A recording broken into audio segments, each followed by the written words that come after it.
All right, I see we're live on YouTube.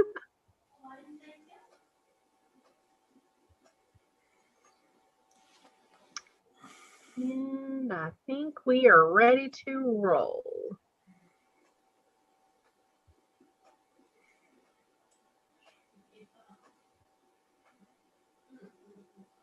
All right. Good evening, everyone, and I want to welcome everyone to the regular meeting of the Franklin City School Board for February the 18th, 2021. And I officially call this meeting to order. First item up on the agenda tonight is a motion to come out of closed session. Do I have a motion to come out of closed session? I move that the school board, having been in closed session pursuant to a proper motion, come out of closed session. I have a motion. Do I have a second? A second. I have a motion and quite a few seconds. Any discussion? We're going to do this a little bit differently, planned by Robert's rules, as is allowed within Robert's rules as long as there's no objection within the board. So what I will do is when we have something like that come up, I will ask if there are any objections. And if there are none, then we will consider the motion passed, which is acceptable by Robert's rules. Is there anyone that objects to doing that? No. No. All right. So having a motion to come out of closed session, is there any objection to that motion? No. All right, hearing no objection, that motion carries. Next up is certification by the school board. Do we have a motion for certification? Whereas the Franklin City School Board has convened a closed meeting on this date pursuant to an affirmative recorded vote and in accordance with the provisions of the Virginia Freedom of Information Act, and whereas Section 2.2-3712D of the Code of Virginia requires a certification by this school board that such closed meeting was conducted in conformity with Virginia law. Now, therefore, be it resolved that the Franklin City School Board hereby certifies that, to the best of each member's knowledge, 1, only public business matters lawfully exempted by Virginia law were discussed in the closed meeting to which this certification applies, and 2, only such public business matters as were defined in the motion convening the closed meeting were heard, discussed, or considered. I have a motion. Do I have a second? Second. I have a motion and a second. Any discussion? Is there anyone that wishes to object to certification of our closed session?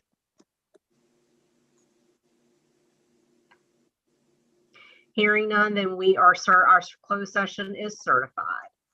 Next up, we have a couple motions from closed session. I believe we have a personnel agenda and a non-resident application. So we'll take personnel first. Do we have a motion in regards to personnel? I move to approve the personnel agenda as presented. I've got a motion, and I think I heard Mr. Holt. Do you want to second that, Mr. Holt? I will. Got a motion and a second. Any discussion? Are there any objections to the personnel agenda? Hearing none, then the personnel agenda is passed. Next up is non-resident application. Do we have a motion in regards to that? I move to accept and move the non-resident application as presented. Thank you very much, Dr. Shelton. And Ms. Johnson, did you want to second that? Yes, I second. Okay, motion. We got a motion and a second. Any discussion? Are there any objections to the non-resident application? Hearing none, and that motion is passed. Next up is Pledge of Allegiance. So would everyone please rise and help me pledge allegiance to the flag that our lovely board clerk provided for us. I pledge allegiance to the flag of the United States of America and to the republic for which it stands, one nation, under God, indivisible, with liberty and justice for all. Next up is approval of the agenda. Do we have a motion to approve the agenda? I move to approve the agenda as presented. We have a motion. Do we have a second? I second. We have a motion and a second. Any discussion? Any objections to the agenda? Hearing none, then our agenda is approved. Next up is roll call. Ms. Moore, would you please lead us in roll call? Sure. Mr. Holt, Virtually present. Mrs. Phillips, Present. Ms. Smith, Ms. Smith, Ms. Smith, you may need to unmute your mic. Virtually present. Mrs. Williams, Present. Dr. Shelton, Present. Mr. McCreary, Present. Mrs. Johnson. Present. All right, we have a full board present tonight. Next up is 2.9 citizens time. Ms. Moore, did we have anyone sign up or anyone submit anything for citizens time? No, ma'am. All right, moving right along. Next up is item number 3, our consent agenda. We've got 5 items underneath that tonight. First up, we have the academic calendar. And this is our final reading for approval. Dr. Sterling, did you have anything to add in regards to that?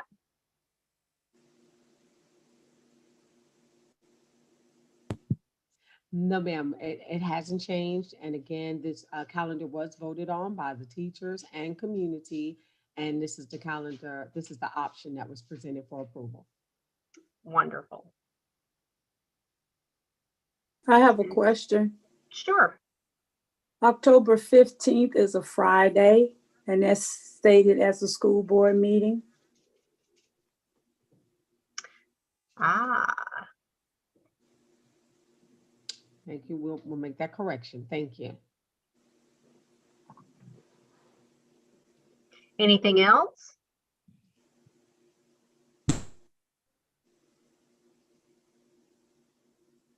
All right. Item 3.2. Actually, Oh. since we're talking board meetings on this particular one, I don't see one for November, and don't we usually have one? November, typically we either transition them back to back or we switch to just one, but yes, we do usually have a school board meeting in November. Work session would typically be on the 4th. And then typically the week of the 15th is the VSBA annual convention. So we don't have a meeting on that Thursday. We would Right. move it back to the 11th. Okay. So I the just- 11th, it looks like is a holiday, if I'm looking at that correct. So that would Yeah. move us down to one meeting for that month on the 4th. It's just not on there, and I noticed that it's school board meetings are listed elsewhere. Yes. So So we will need to correct that. I think there's not one. Is there one in December? I don't Yes. recall seeing one. Okay. Yes. it's the 9th. We're just going to be so good that we're not going to need all these meetings. That's all that is. I- May I ask for a question for clarification? Sure. For November, are you saying that the board only wants a work session, which is November 4th, as its meeting, or do you want November 4th to be the meeting?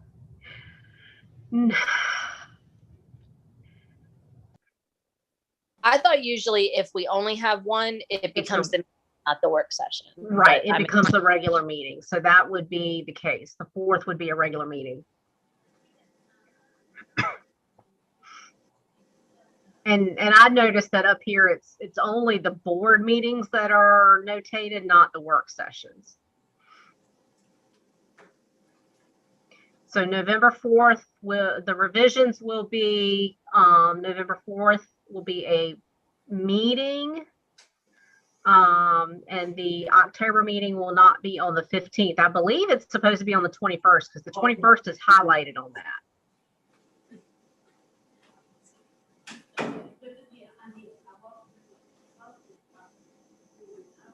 Anything else?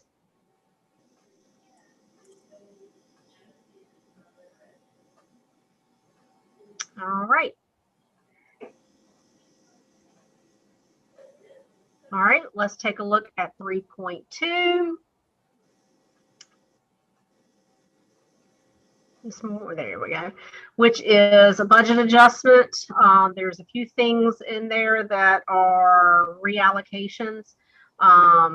First one is in regards to the OBC grant, which now has its own fund, so we're getting that squared away.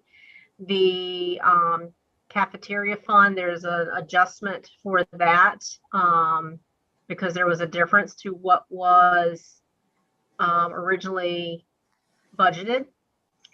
The other local revenue, we had those buses that were sold at auction, and there were some things that we hadn't budgeted for.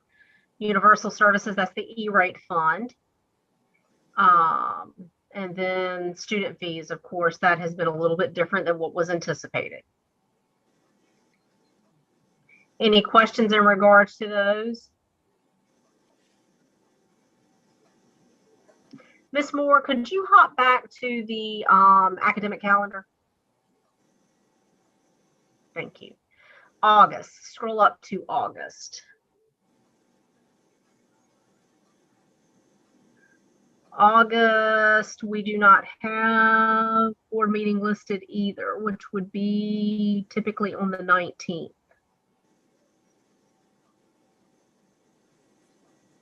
So we need to make notation of that one.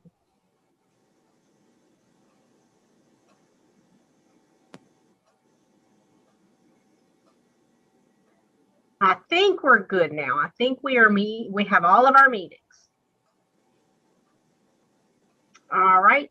Next up is item 3.3, which is our Memorandum of Understanding with Camp Community College. Dr. Sterling, can you just give a brief summation of what that's in regards to?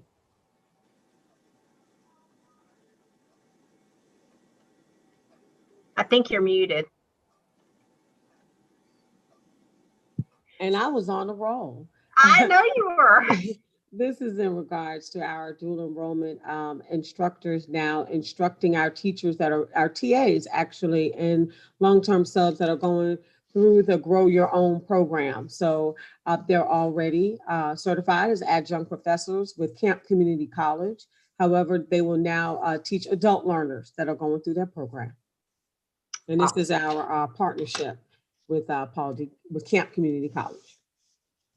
We've hit on that Grow Your Own program several times over the last year in meetings. So this is part of that program and part of that instruction for that program. Any questions in regards to that?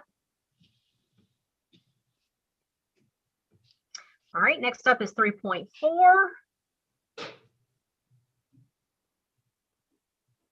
Which is our Memorandum of Understanding with Southampton County Public Schools. This is in regards to Algebra 2. Southampton reached out to us looking for assistance with their Algebra 2 class, which we have agreed to. So this is that Memorandum of Understanding for that. We will be providing the instruction for their Algebra 2 class. Any questions in regards to that?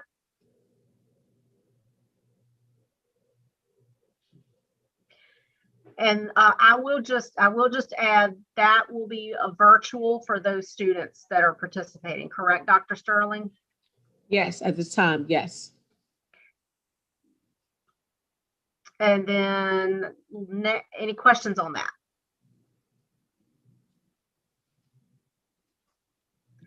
All right, and then lastly is item 3.5, which is our school board minutes from May 21st of 2020.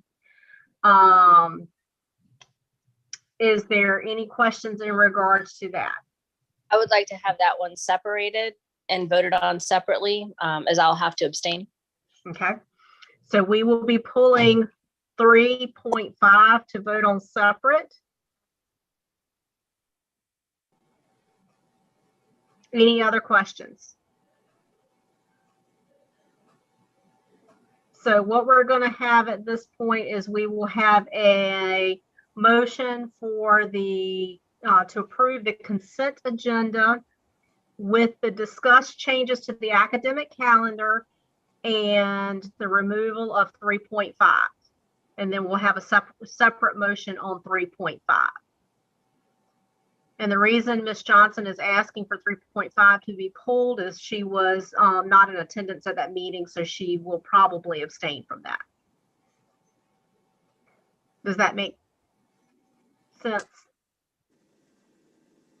All right, so first up, I'm going to ask for a motion in regards to approving the consent agenda items 3.1 through 3.4 with the notated changes to the academic calendar.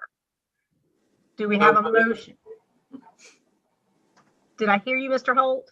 Yes, I move. I have a motion. Do I have a second? I second. I have lots of seconds. Any discussion? Are there any objections to approving that consent agenda as we listed, 3.1 through 3.4 with the notated changes to the academic calendar? Hearing none, that consent agenda passes. Next up would be 3.5. Do we have a motion in regards to 3.5? Now I have a question about 3.5. Is this the same set of meetings that failed the last time? The same set of minutes that failed the last time? Because I think Carrie had to abstain, Mr. Holt had to abstain, Mr. McCrary had to abstain, and Ms. Smith will have to abstain because they weren't there. That is true. Yes. But when we vote, abstentions do not count. Okay. Because that only those that are actually recording a vote count in that process. So as long as we have a majority of those that are actually voting, then we can carry that motion or deny the motion. So if those 4 do abstain, there would be 3 of us left that could vote on that. And as long as 2 of us vote to approve, then that motion would carry. Okay. So that being said, do we have a motion in regards to the May 21st minutes? I make a motion to approve the May 21st minutes. A second. We have a motion and a second. Any discussion? We're going to do this one a little bit differently since we do know we have several that need to abstain. So we're going to move by ward on this one and vote. So of course, all those in favor will signify by aye. Of course, nays and abstentions do have the same opportunity. So we'll let Mr. Holt lead that off. Bob Holt, Ward 1, abstention.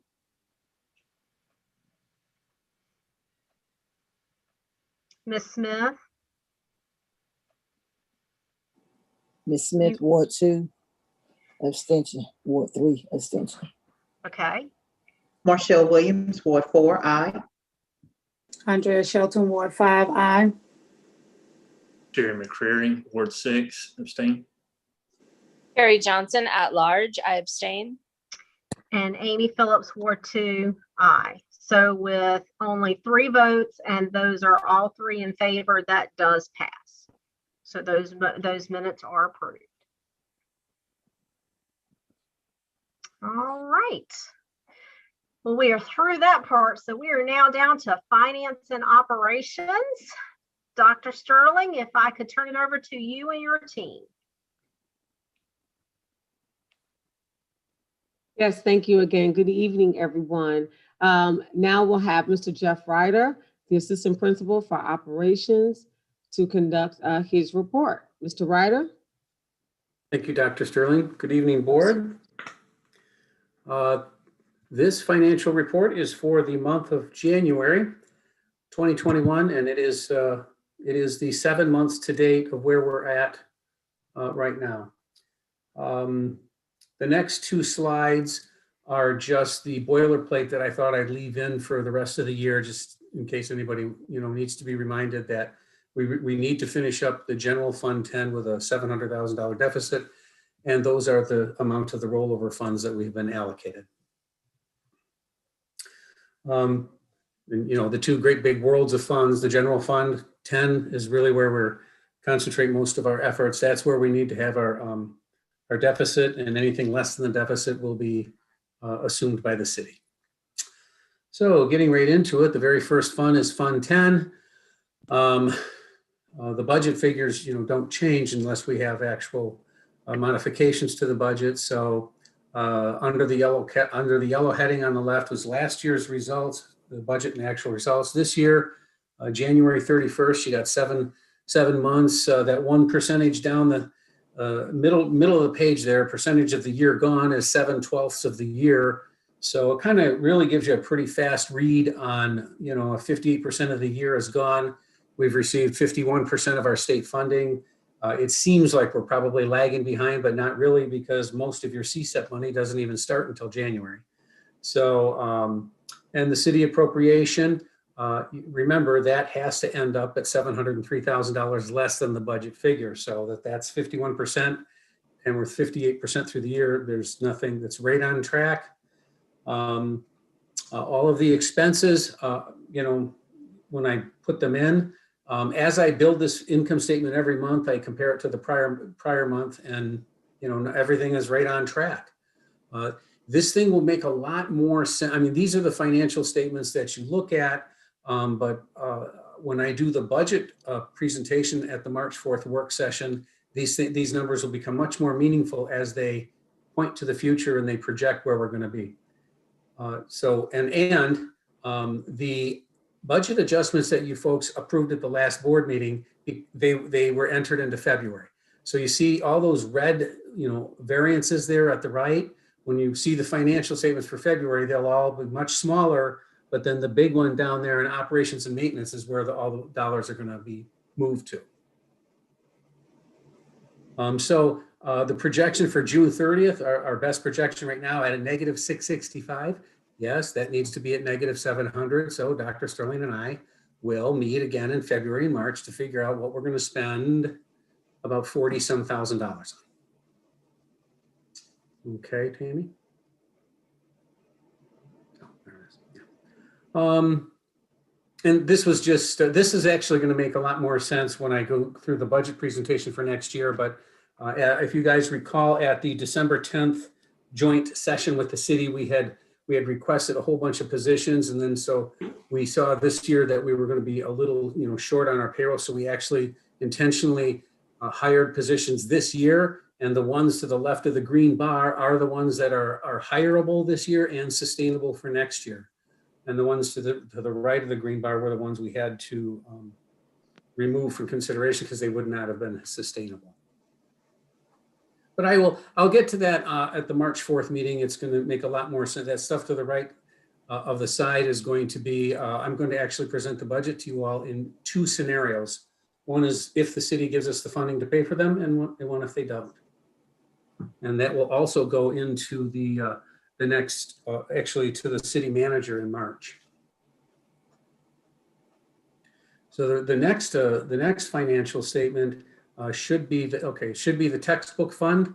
Now the textbook fund, if you recall, all of that $75,000 budget, $75,536 revenue that's supposed to come into that fund, it is coming into the general fund all year long, and then in June I write one check to. So you'll see all that revenue hit the fund in 1 month. But we are spending it this year. I've got we've spent about $44,000 up through January. We had the English adoption. I don't know where we're at on the science adoption, but there is plenty of money between the fund balance and what we'll be receiving. There's going to be plenty of money to pay for all three adoptions. All right. And the nutrition, it's clipping along fine. We're feeding all the kids. We're actually again, having a bit of a surplus because if you recall, the reimbursement rate for the meals that the Virginia Department, or the U.S. Department of Agriculture is giving us this year is higher than our normal lunch program reimbursement rates, and they extended it all the way through the year. So good for us. And this is one of those restricted funds. So if the money comes in there, it stays in there. Okay. It's a little, I know that this, these grants, it looks like a lot of numbers, but once you learn how to read one of them, you can zip along. And so, as you can see under the first one, I'm not going to go through every one of these grants because really it's the first two and then the second page where the CARES, there's the big dollars. So, we have to have 3 funds every year for most of these things because they carry over. But it's interesting to look, the first one, Fund 11 under Title I there, whatever that grant was, $339,000 of it still needed to be spent this year. So that's how we got the budget figure. And then the 2021 budget of $796,000, that's just what the grant was. And so down below there, you can see that's the grant and what's been approved, and then what we've spent, and then what we've asked to be reimbursed. And so in a very quick read, I was just going over this with the staff the other day, that in a very quick read, I can see, hey, Title I, we spent $246,000. We've only got reimbursed $228. Where's the other $20,000? Okay, it's coming, and then I look to see in Omega that it's actually been sent. Again, why we have $92,000 from the first grant, still haven't spent, yet we spent $181 of the next one. Why is that? Well, because the $92,000 is stuff you write checks for. The $181 is continuation of payroll and benefits. You have to be spending 2 at a time. And so, you can go through grant by grant, and it is actually fun for us to go through them one at a time to make sure that what we report to you guys is accurate. It's just kind of cluttered. If you go to the next page, this is the rest of the grants. You got your Title II, Title III, Carl Perkins, and I actually combined 3 of them, Adult Ed, GED, and GAA, because it's so small. Each one of them are so small that I lumped them all together. Medicaid sits out there by itself, but then, the CARES Act, as you guys recall, Stream 1 was the huge one, and most of us thought back in April when we got that, it's like, wow, that's a lot of money. It'll take us forever to spend. Oh no! And then boom, Stream 2 comes in, Stream 3 comes in, and now Stream 4 at 2.5 million. I actually haven't even filled out the application for that yet because you got to spend all the other 3 first anyway. So, and so the CARES Stream 4, that's due April 1st. And Dr. Holleran and I are meeting February 24th with Kim Billups to go through that application. I think that, and then this is just, the overall income statement. If the grants are being basically paid as incurred, then the bottom line there should approximate what the general fund is. So the $632,000 deficit, it's got to be at least that by the time June rolls around. And if there are grants that we spent the money and we're waiting for the reimbursement in the next year, so that 7 should be $800,000 or $900,000. Absolutely, completely normal, nothing to be worried about. I have a quick question. Slide 8, when you were going over like what's spent, what's reimbursed, I noticed in the IDEA 611 one that the grant approved is less than the amount reimbursed. Is this because there was some that was from the previous year that just hadn't hit yet? No, Ms. Johnson, I really appreciate that you pointed that out because that was one of the first things I looked at. I'm like, how do we have $99,000 and we've received 100? That's impossible. And unfortunately, after I created this slide, they did find that like 30,000 of that is supposed to be over in the next column over. So we coded it to, it's still under the IDEA fund, but it's in the wrong, it's under the IDEA grant, but it's in the wrong fund year. Okay. So you see, if you add the 131 and the 59 right next to it, that just about equals the 95 and the 85. So I'm glad you caught that. That's very nice. Yep. Any other questions? Are the funds from CARES Act restricted funds? Oh, yes. All of these are restricted. Can't be used for anything else.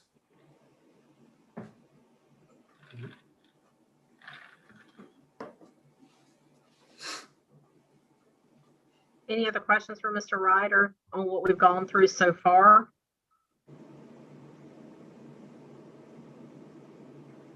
All right, Mr. Ryder, if you want to keep rolling on.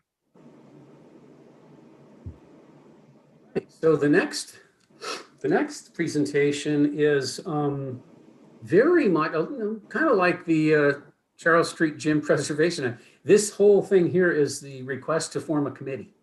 And now this committee is, this one will be a doozy because there will be so much at stake. The capital improvement plan of our division, I've seen them, Dr. Sterling shared one with me, 212 pages long.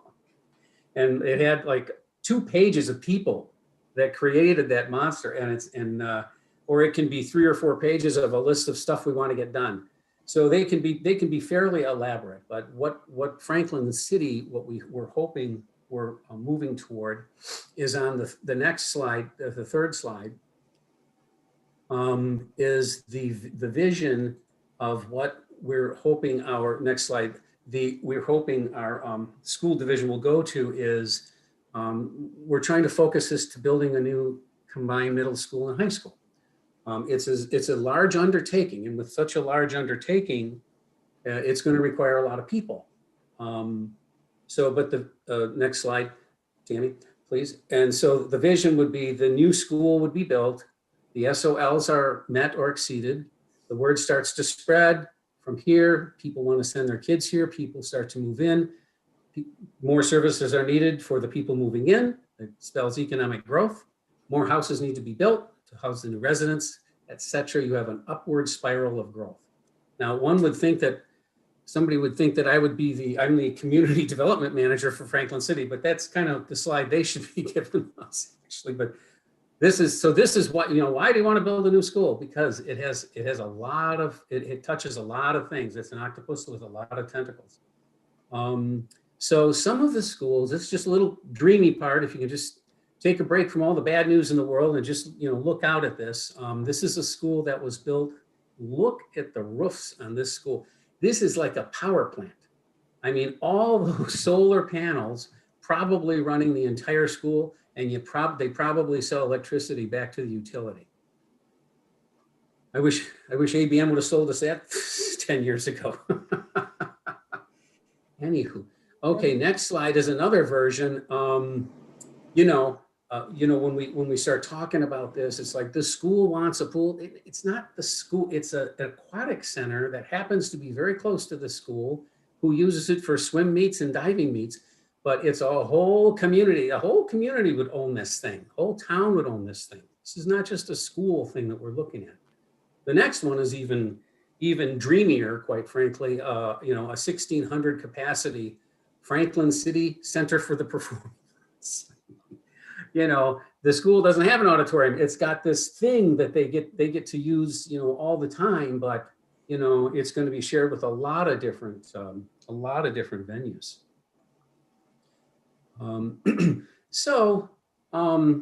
What's it going to take to get this ball rolling? And the simple answer is a committee. There is probably no one person that can bring this thing to fruition, unless it's Bill Gates, of course, he could write us a check. So we need to, change the look, change the feel, and change the lives of Franklin City for the better. We're on the map, but boy, would we be on the map if we had something like this going.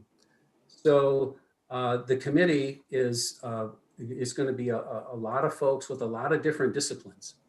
So the how of the committee, I think, and I might need a little help here, is that I think the Buildings and Grounds Committee would request of the Board of Education to form, the Capital Improvement Plan Subcommittee. And so, you know, somebody, you know, we get the scope together, what we want to do. Bear in mind, this could take 1 to 3 years to launch the new school.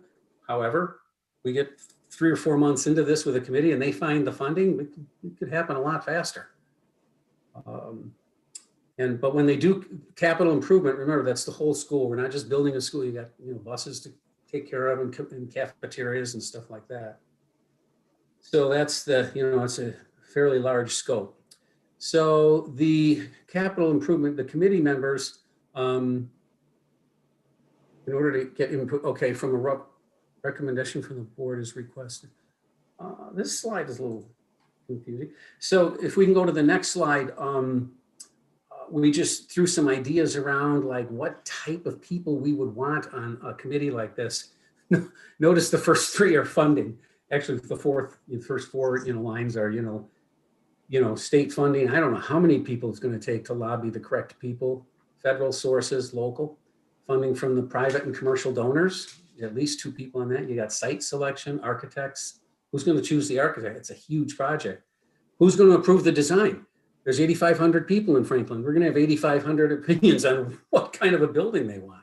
So it's a big deal. This committee is going to be, you know, really important. It's going to really push us forward. So the only other slide we have is the recommendation is that the Board of Education form a capital improvement plan subcommittee. Mr. Ryder, one question for you, and from sitting on, and Mr. Holt, you can chime in on this as well, because we have discussed looking at this and formulating this committee. And I guess, Dr. Sterling, this will be a question back to you as well,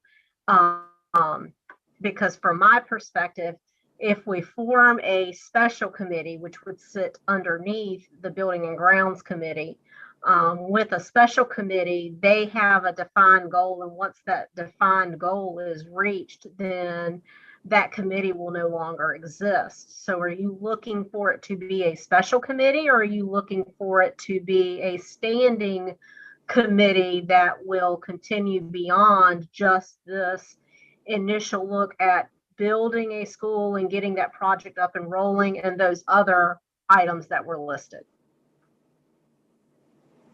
Absolutely. Thank you for that question. Yes, it would be a subcommittee for a period of time. And of course, it will take a while, at least 5 years. But Right. then when that building is built and capital improvement is completed, it would dissolve and be taken over by the Buildings and Ground Committee, which, you know, manages all the buildings and capital improvement plans and maintenance and all of that. So yes, ma'am. All right. So what we're looking at is we would be looking at a special committee Yes. To handle the capital improvement plan for the division.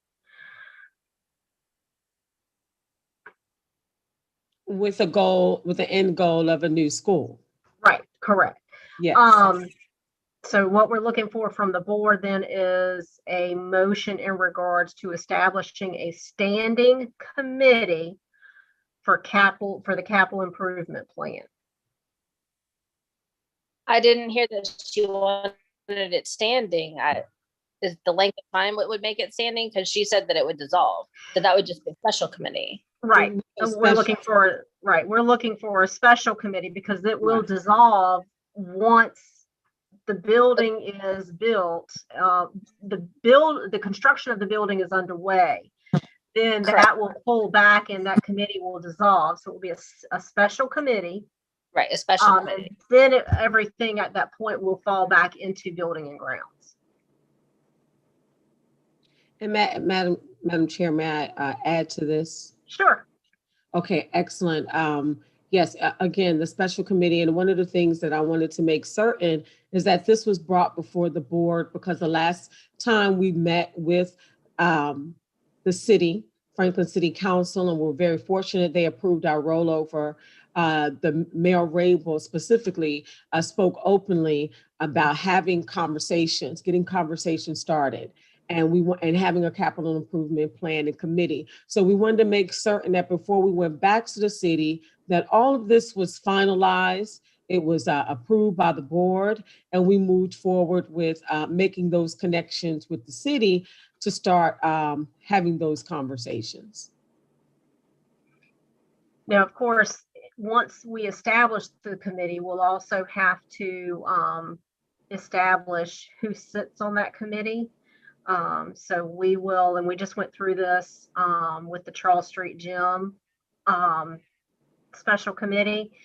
We have options as far as designating who sits on that committee. So we can either as a board go through and the board as a whole select the individuals that would be sitting on that committee, or we can actually appoint whomever will be heading up that committee and have that committee come back to the board with a slate of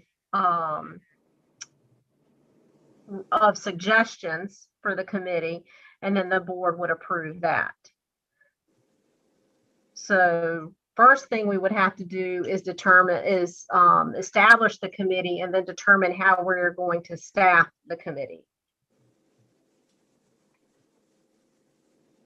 Madam Chair, I have a suggestion, and I'll put it in terms of a motion that since the chair and vice chair are members of the Buildings and Grounds Committee, and since that committee meets, I believe, next Wednesday, that we could take that to that committee and have that committee recommend names to serve on the CIP committee, and that we would then bring that to the board.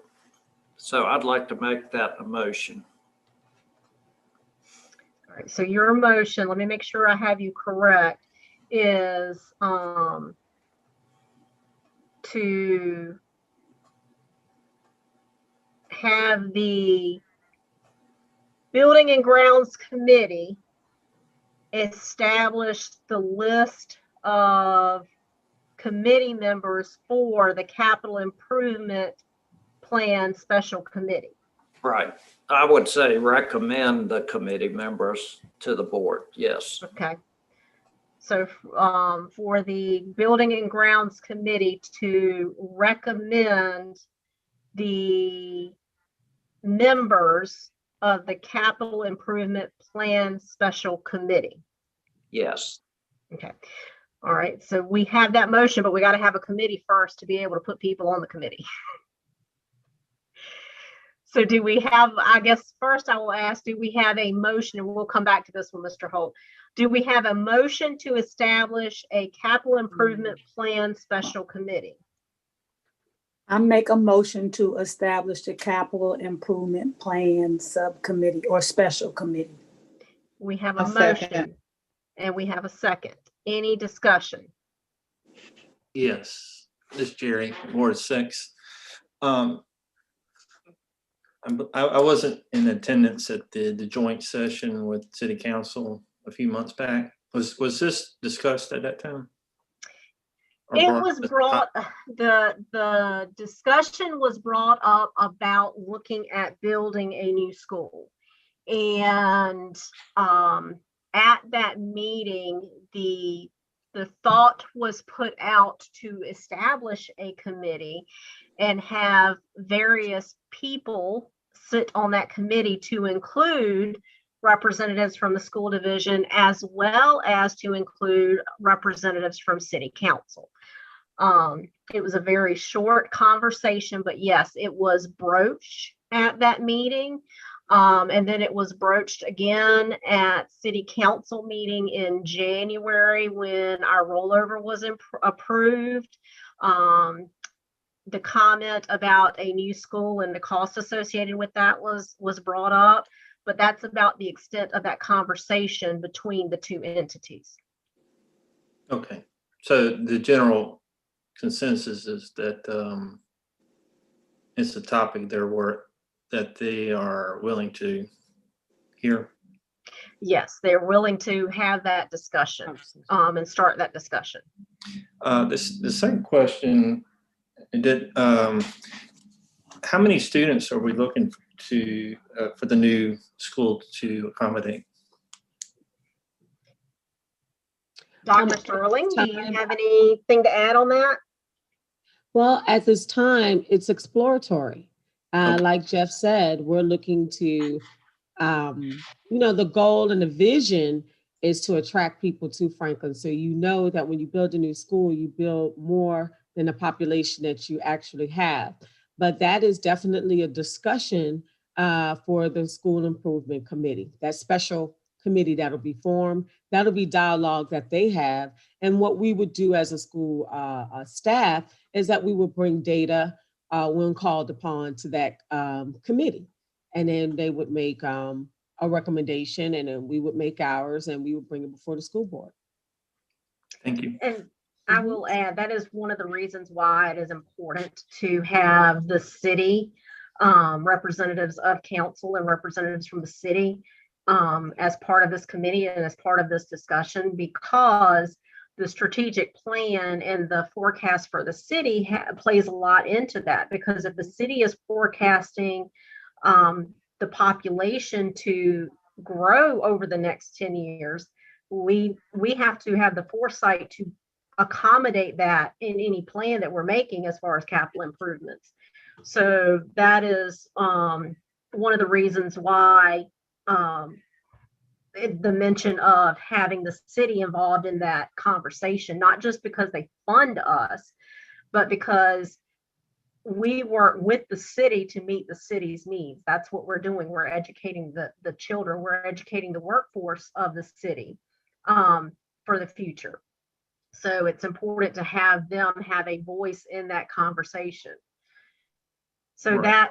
that would come from, there's I think the city's, I can't remember if it's comprehensive plan or strategic plan. It's on, or used to be on, the city's website.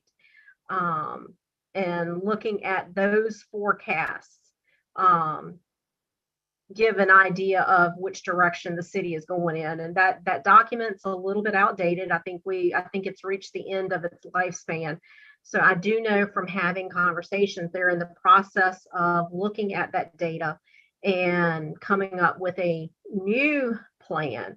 So that will have an impact as well, because that will provide us with some of that data as we're looking to plan for how many students we're going to need to accommodate. Very good. Thank you.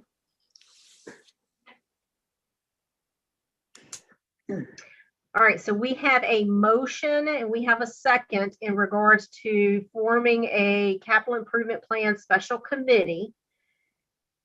Is there any further discussion, questions, or comments? Hearing none, is there any objection to the formation of that special committee?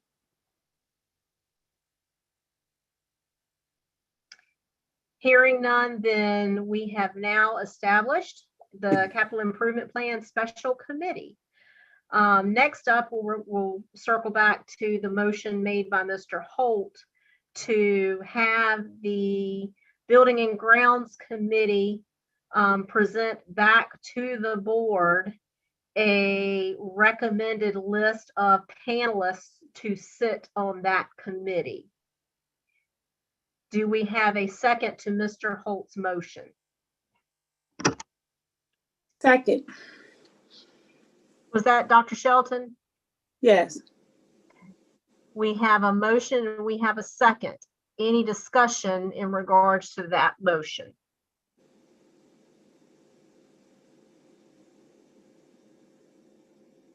Hearing none, are there any objections to that motion?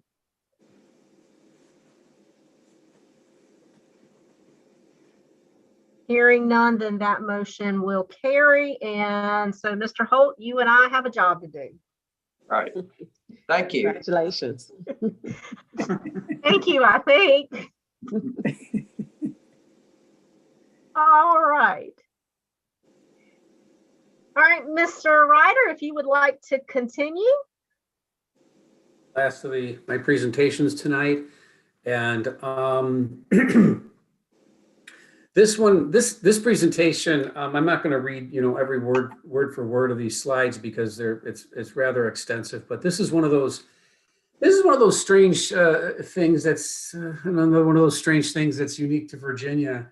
The procurement of professional services is fairly counterintuitive, and but what it is through numerous conversations with other business managers and the actual procurement people at the Virginia Department of Education.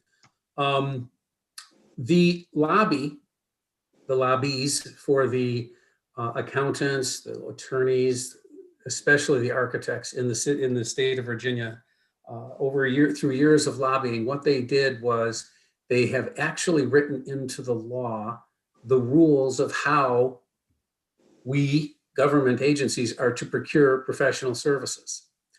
I asked a few folks, even at our division, when was the last time people went out for professional services, for bid, and nobody could remember ever doing it. And when you go through this process, you'll see why. So usually when we put out an RFP, you're looking for the best quality at the lowest price. That is absolutely the last thing that the professional services procurement process will render to you. So next slide, as we quickly go through it, I mean, this is the act and anybody can read the act. But what we are required to do is something called competitive negotiation with professional services. And you only need to do that whole process if you anticipate that the annual spend is going to be above $80,000. So we looked at last week, that's why they have the $80,000 threshold.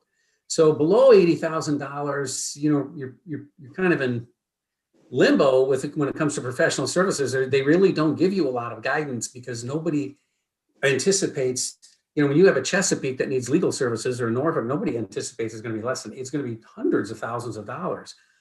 Even the city of Franklin, when they put the legal services out, they use the RFP process with the competitive negotiation.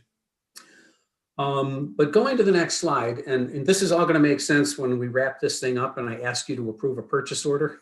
So we're getting there. So what we'll do is, so this is how it works.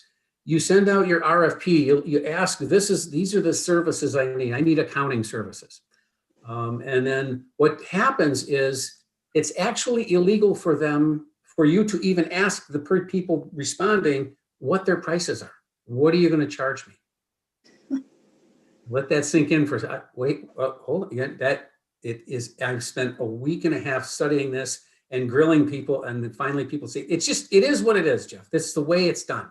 So here's what you have to do.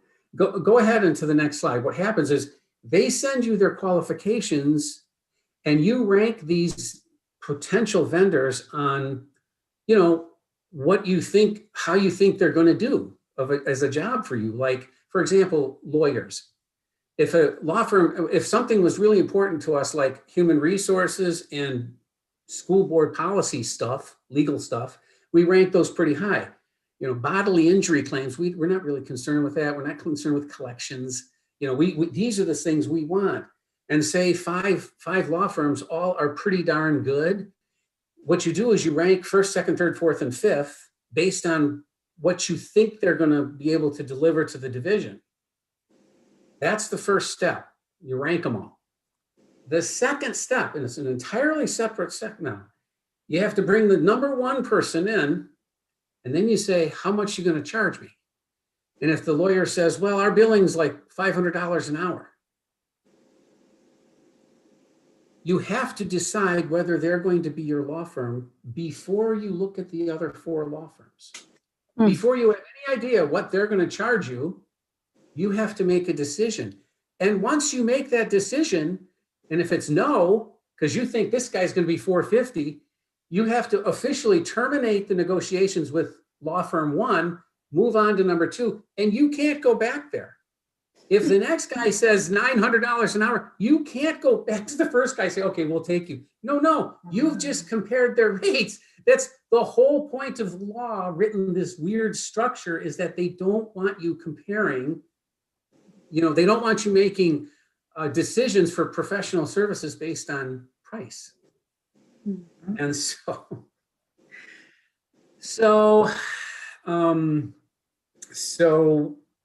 where this comes in is, and so here's an example, As counterintuitive as this sounds, I had to go back. I even called the VDOE. I said, "Are you kidding me?" She goes, that's the way the law is written.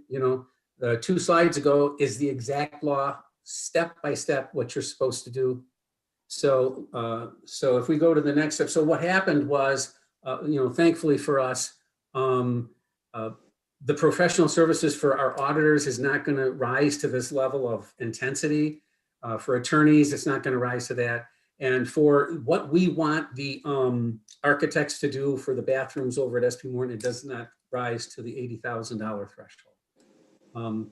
So otherwise I'd have this whole stream of architects in here, going through this whole process. So what I was, very happy to find out was that actually the city of Franklin had already procured our legal services for us with this process. So then I was just down to 2. We're doing the auditing firms in the same fashion, just to kind of get the hang of this, but with the architects, it was quite easy. The one architect that we have selected and what we're recommending tonight, they're below the $80,000. They're well below the $165,000 that was granted in our rollover. But all those beautiful pictures of those schools, this is the architecture firm that designed most of them. So these guys know what they're doing when it comes to schools. And quite frankly, it would actually violate the spirit of this act if I were to sit there and look at Mosley and then start looking at the other guys and start comparing rates. You see, that's exactly what the state of Virginia does not want us to do. So given that, the RFP for legal service, okay, so I'm sorry, this is outdated. The audit RFP that is in process, 2 of the 4 prospects we are working with. The legal services, non-issue, we already have attorneys that are approved by the city. And so insofar as the architectural firms are concerned, there were 3 that were, qualified, but 2 of them wanted to, they're going to charge a percentage of the job, and the job is kind of unknown. And so Mosley, however, gave a step-by-step 5 phases. In phase 1, they're going to come out and look at our stuff, what we need to do, create the thing, and if their estimate of how much this thing is going to cost is well over the $700,000 I've already allocated, we can just cut the project off right there. And so it's not 67, it'll be like $8,000 or something like that. But if they see us all the way through, that's what they'll be charging. And so in order to get this thing kicked off and get going on these bathrooms, our recommendation is that we go with Mosley Architects for $67,686 for the bathroom remodeling at SP Morton. Ooh, are there any questions on that? That's a hard presentation to make, because when I said you can't go back to the first one, everybody was like, And Mr. Ryder, I understand what you're saying. It seems, it just seems like they don't want you to compare. They want you to know what you need to know and just make a decision. Is that basically what you're saying? Yeah, Dr. Shelton, when I asked the guy, when it says in the code, you should base it on what you feel is reasonable and customary. And I'm an accountant. What's reasonable and customary is I can only say what is reasonable if I compare it to something. Mm-hmm. But there's like, well, you should have some idea going in. I said, I have never hired an architect in my life. How do I know what, I have a feeling going in. No, I don't. He goes, well,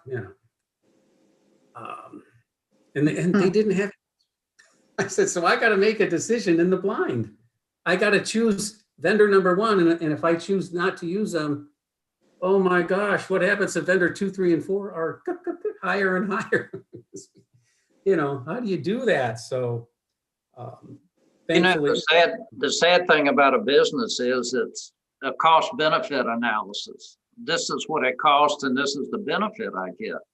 So what you're telling me, they cut out the cost entirely and you just look at the benefit. Is that correct? Exactly. Mm-hmm. I mean, it's not bad if you're in the professional services, you don't have to compete with anyone.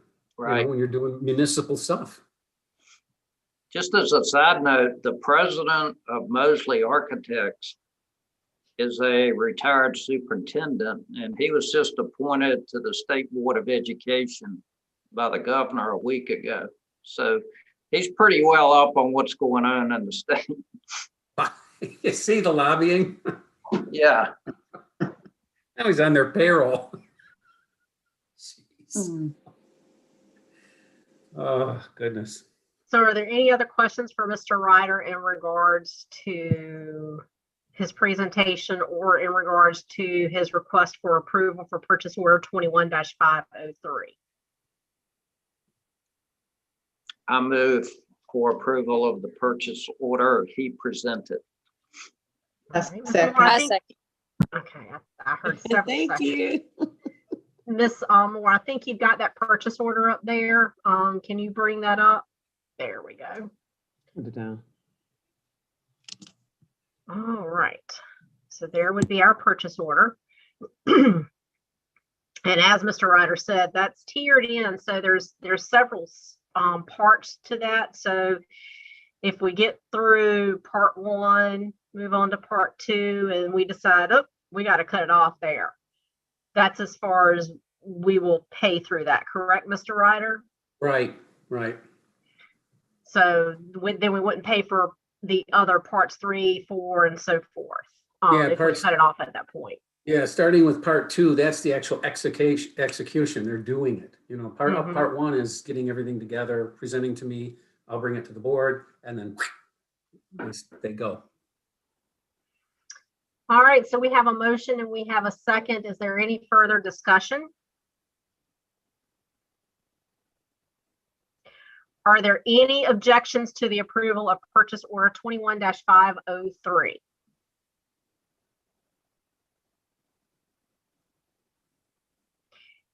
Hearing none, that motion will pass. All right, so we are ready to roll now on some bathrooms. Thank you. All right. Thank you very much, Mr. Ryder. Thank you, Mr. Ryder. Excellent job. Now we're going to move on to the correlation of our grades with our attendance. As you know, we have been virtual this entire year up until this point. And I want to present the board with some data on how our students are doing academically and with their attendance. This presentation will be given by all 3 superintendents. Each one will give the information for their school. Next. First, we'll start with Ms. Thornton, who will be doing, stop right there, SP Morton. And I want you to look very closely. And I'm going to ask if you see anything, does anybody see anything different about this logo here? And I'll come back later and we'll discuss it. So we're going to have Ms. Thornton present your data. Good evening, Dr. Sterling, Mrs. Phillips, Mr. Holt, board members. It's a pleasure to be with you this evening.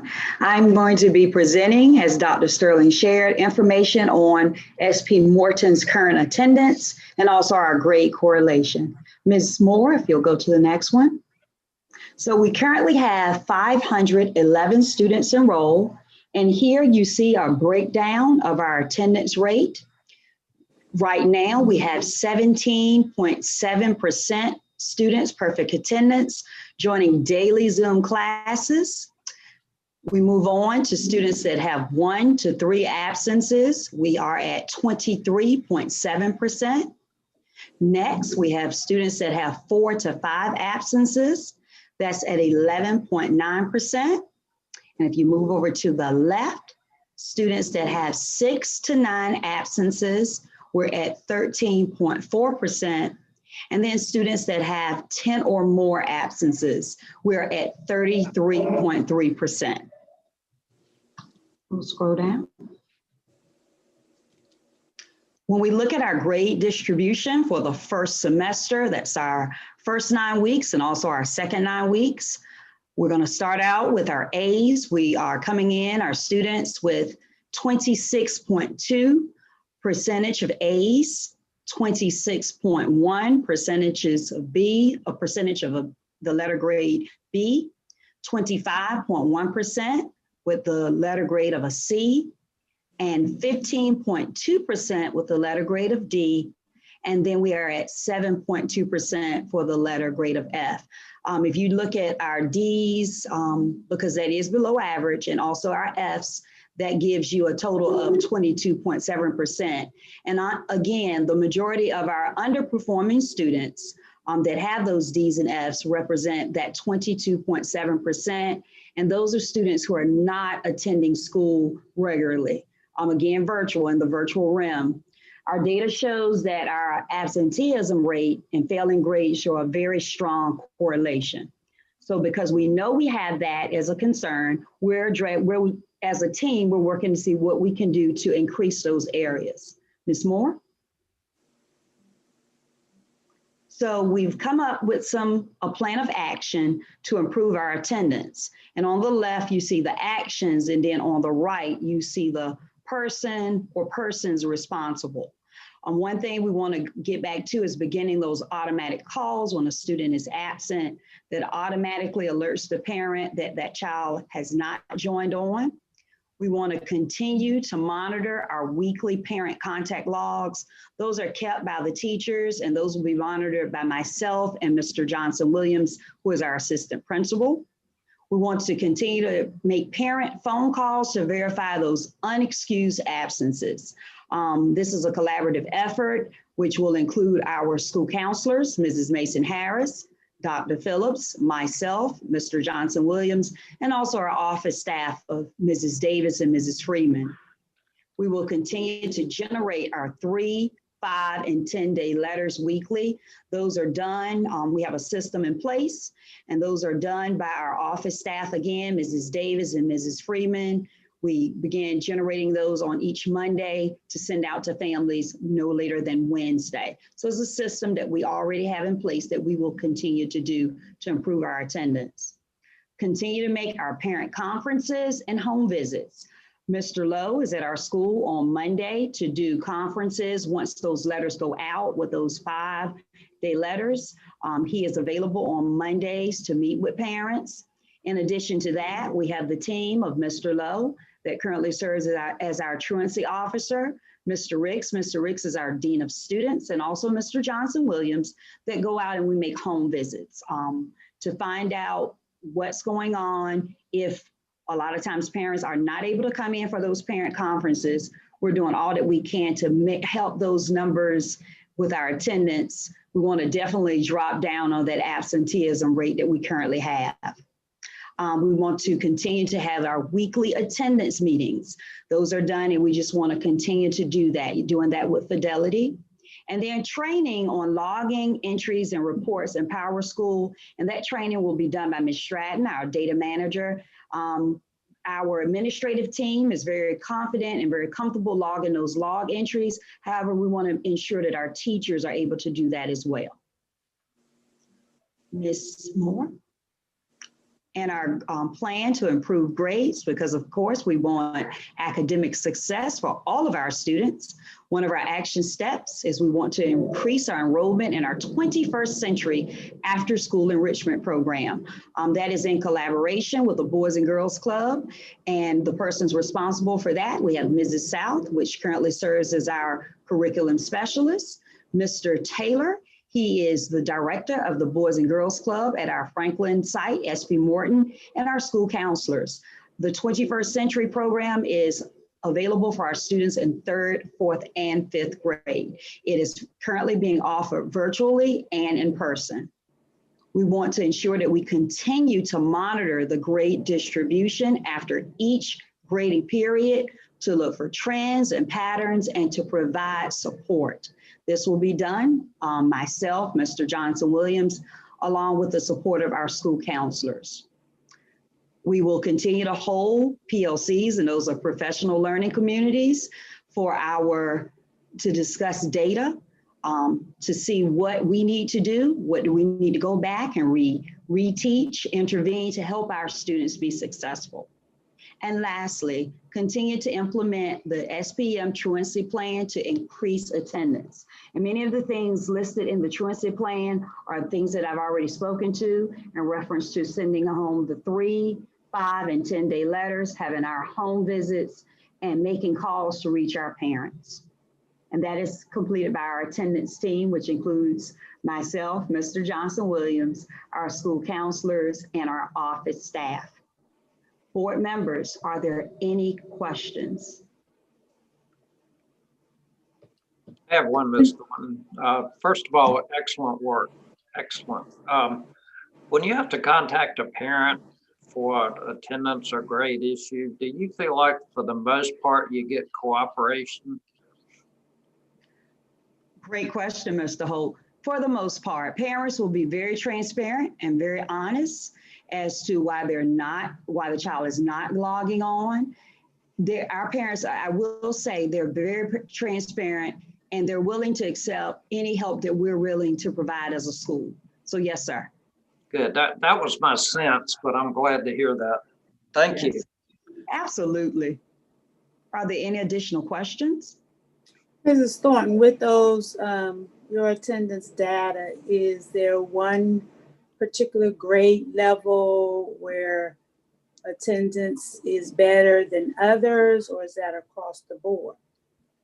It's overall across the board, but I will be honest, our attendance started out very low. It was a little bit lower for our younger students because initially our younger students did not have those electronic devices.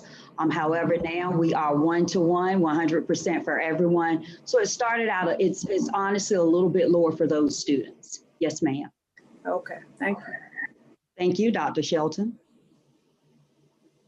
Any additional questions?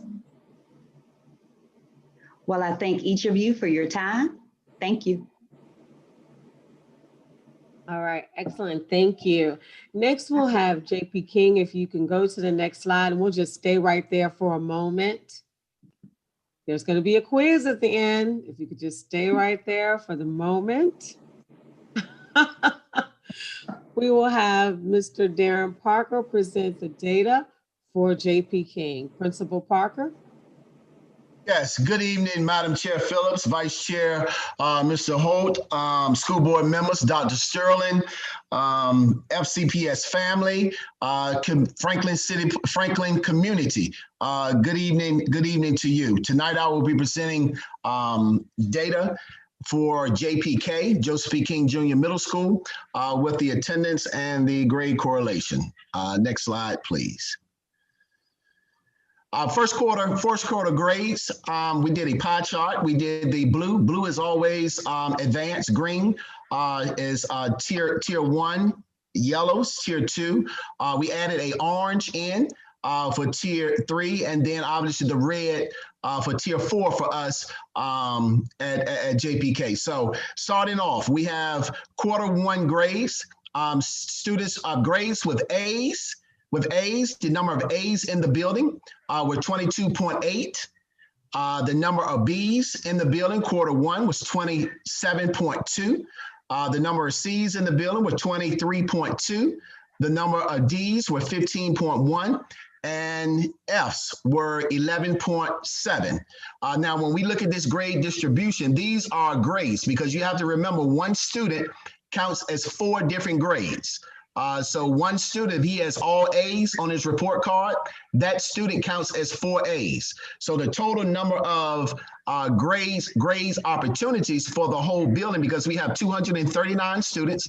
So you're gonna multiply that by 4 and add 80 to that because we have Spanish as well, gives you a 1,035 opportunities. So once I go back through with quarter 1, with the 22.8, that's 236 A's in our building.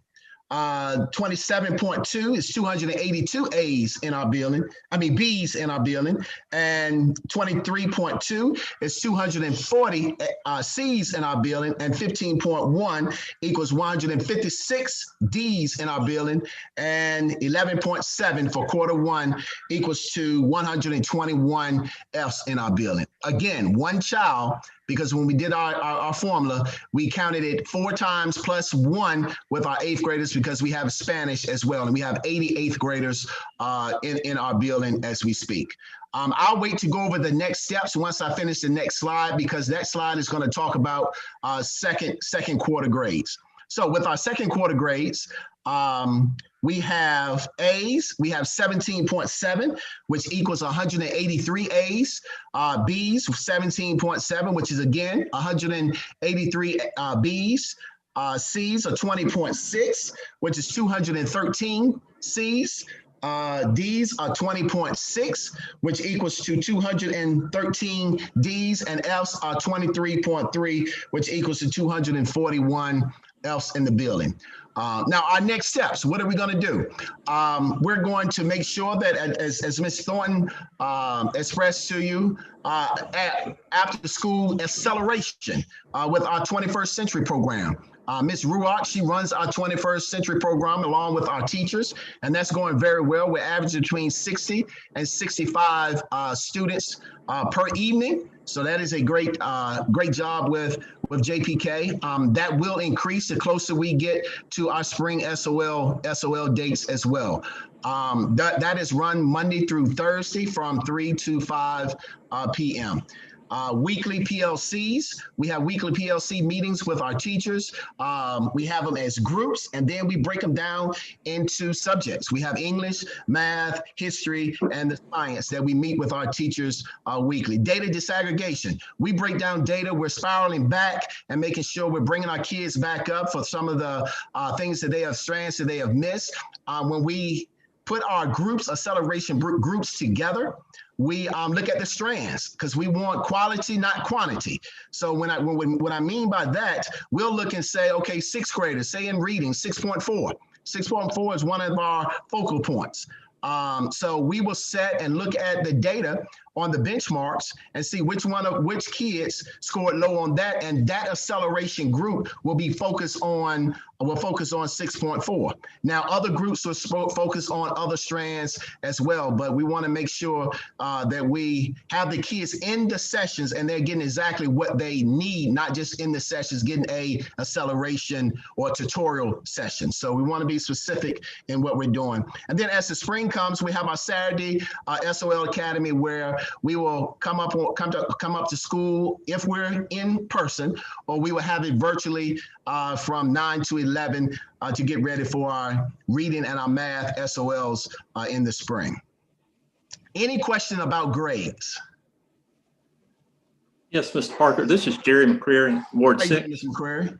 Hi, good evening. I was just curious on the failing grades, is there a particular subject or area those are failing in? No particular subject, because Mr. McCreary, when we went and we averaged it, looked at the grades, we put all the A's, all the B's, all the C's, all the D's, and all the F's together. So in one subject, we may have had some F's in English, but at the same time, that same student that received the F in English could have possibly got a B or A in math. Also in this, you have to remember the attendance piece.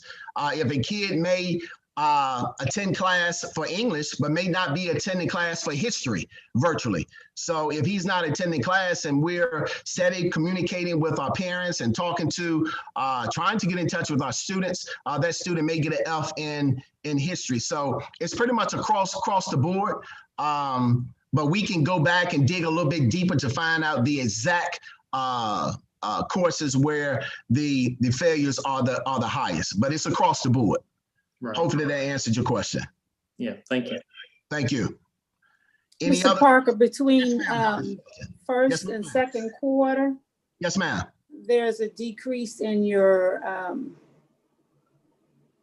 A's and your B's and your C's. So is that contributed to attendance, or? I'm glad you asked that, Dr. Shelton. That some of it is attributed to attendance, but some of it is attributed to the rigor. The closer we get to the spring and get closer to SOL, our rigor is going to increase. I don't think you were on the board last year, but when we will report to the board, we sometimes reported 60s and 65s on our benchmark tests. and which a lot of people thought that was low, but we knew because of the rigor, a 65 on our benchmark test was equivalent to a 450 on the SOL. So I'll give you a prime example, Dr. Shelton. Last year in English, we reported some 60s as an average for our reading SOLs. But if you go back and look at the data, our reading data for our SOLs, we were at 86%. So yes, we look at the numbers, and yes, we want to continue with the success rate, but we want our rigor to stay high as well. Now, do we want to fail students? No, ma'am. Those students that are failing, the increase of the students that are failing, those are the students that we're going to target in 21st century. Those are the students that we're targeting when we form those small groups, where teachers may be doing small group during their planning time. So while the Fs went up, we know it's rigor and some of it with attendance, and we're working on that piece as well. Okay, so I hope I answered your question. Yes, you did. Thank you. Thank you, Dr. Shelton. Any more questions on grades? All right, I will go to attendance.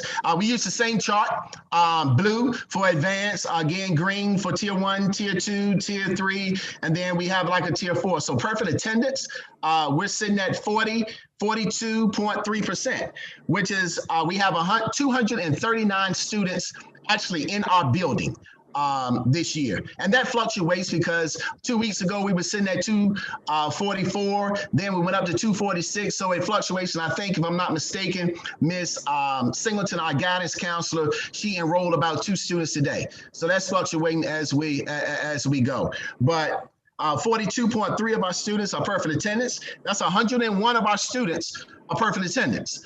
1 to 3 days, we have 29.3, which equals 70 students. 4 to 5 days, 9.2, which equals to 22 students, and 6 to 9 days, 11.3, which is 27 students, I'm sorry. And then 10 or more, we're sitting at 7.9%, which is only 19 students that we have that are absent. So we're definitely working and making phone calls. I even go over to the next steps for attendance. No, scroll back down. I'm sorry. Thank you, Ms. Moore. We have an attendance team, and in our attendance team, we analyze the data.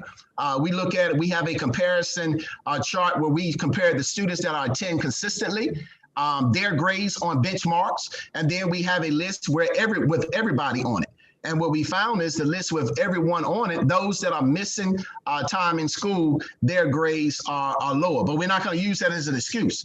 We have to get out there and get those students, because one child's education is one child's education. So it's not like we're giving up on those students. We're trying our best to reach those students as we speak. So the team consists of myself. It's a 10-person team. Myself, principal, Ms. Singleton, our guidance counselor, Ms. LaCrone, curriculum specialist, Ms. Coppage, curriculum specialist, Ms. T. Lee, 6th grade chair, Ms. Ruart, 7th grade chair, Ms. Cofield, 8th grade chair, Ms. Reed, our SPED, exceptional ed chair in the building, Ms. Carr, our administrative assistant, and Mr. Lowe, our truancy officers. So all of those people are on the team, and we meet once a week, because Mr. Lowe usually comes over on Wednesdays. So we will sit down and meet. Does everybody meet at one time? Hopefully we'll be able to do that, but with virtual classes, the teachers having classes, most of the time it's a curriculum specialist, myself, Mr. Lowe, guidance counselor, and Ms. Carr will meet to look at the data, but we will fill our teachers in as well. Communication logs with our teachers and our guidance counselor, making phone calls to these parents, making phone calls to parents that we haven't been able to reach. So while we're making phone calls to parents, we're making phone calls to cousins, we're making phone calls to Big Mama, we're making phone calls to Papa. Any way we can find our children, we are making those phone calls to those children parents, to try to get in touch with those children. Again, that leads to the phone calls and the emails. Ms. Carr makes phone calls as well, our administrative assistant, and we're emailing our parents as well, because all of our students have Chromebooks. We're one-to-one, so we will email our students to try to find out where they are and why they are not reporting to school. Home visits, truancy also, Mr. Lowe has made home visits for our school. Student parent attendance meetings. If a student has over 6 absences, Mr. Lowe plans truancy meetings with the parents and tell them their options, some of the options that they have, and try to find out why your child's not in school. What's going on? Is it that they don't have a Chromebook? Well, that's not true because we're 1-to-1. Do they need a hotspot? Do you need a hotspot for your home? And if you need one, we'll supply that. So we want to eliminate all the excuses for our students as far as missing school. Where are we? Weekly attendance letters. Those letters go out. You heard Ms. Thornton talk about those letters. Those letters go out every students miss at 3 days, 5 days, and 6 days. And sometimes if we have some with 10 days, we'll also send a letter as well. Parent engagement night, our parents as partners. Every one of our parents as partners this year, we have stress attendance. Attendance is one of the biggest things that we have stressed in our parents as partners, along with instructional material as well. And then sending out robocalls. Robocalls on social media. Ms. Wilson does an excellent job putting it on our website, the importance of students coming to school, different events that we're having. And so we're doing everything we can as a collective group. It takes a team to get it done, and the team has been rolling. So we are very excited about our team. Going back to attendance, we have 92.1% of our students attending school. 92.1% percentage of our students attending school. 10 or more, 7.9. That's just 7.9, so under 10%. So we're doing everything we can. We're having other people go out and try to find kids. I was just talking to Dr. Sterling today. Anything that we can do. We have custodians who said, Mr. Parker, I saw that kid yesterday. I'll talk to that kid when I get home because he's always out near my house. So we're using everything, everybody, our local barber, my son's barber. I'm talking to him when they come in there, does this kid come to here to get his hair cut?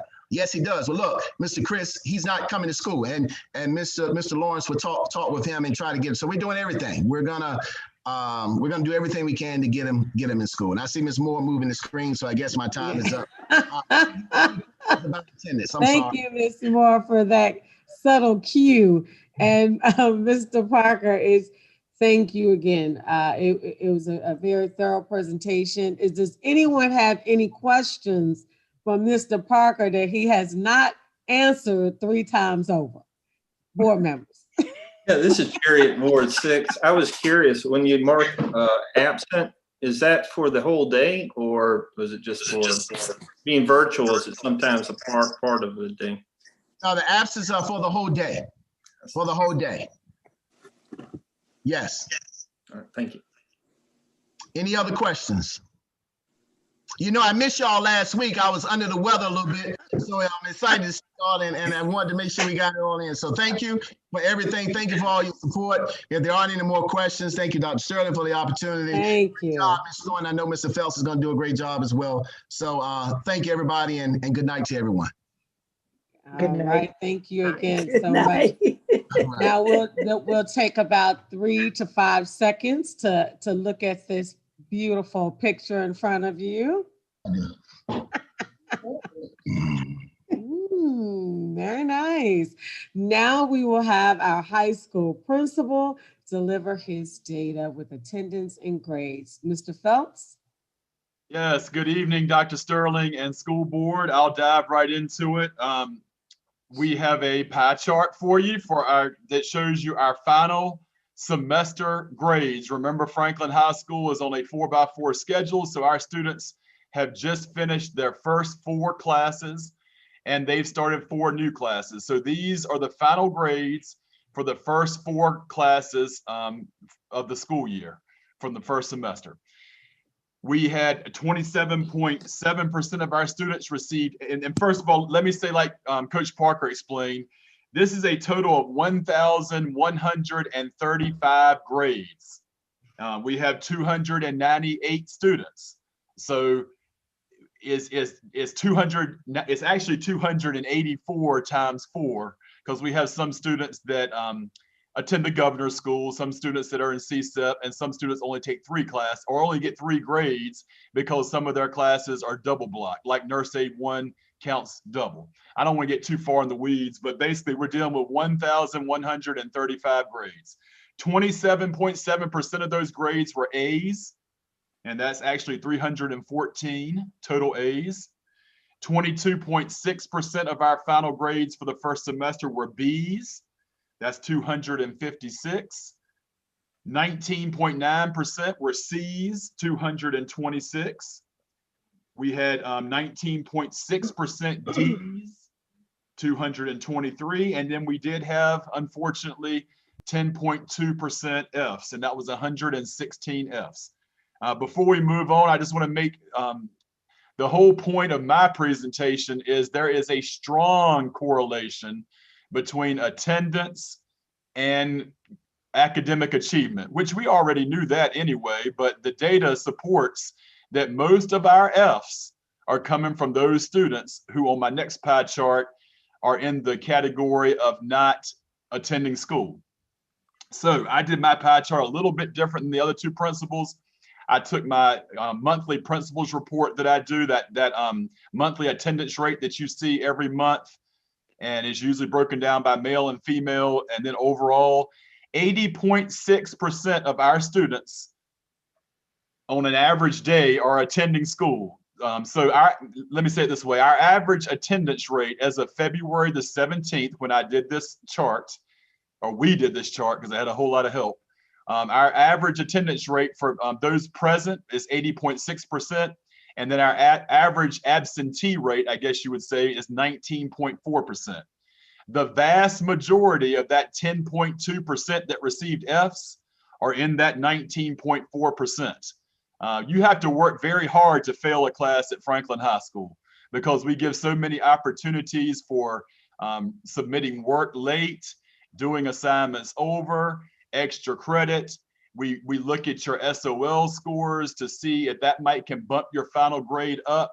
But at the end, if you just have not done your part and we can't legitimately give you a passing grade, or you didn't legitimately earn a passing grade, because we don't really give grades, then those are the ones that fell in that 10.4%. And they're also the same names would be in that 19.4% of not consistently coming to school. Okay, so the next slide.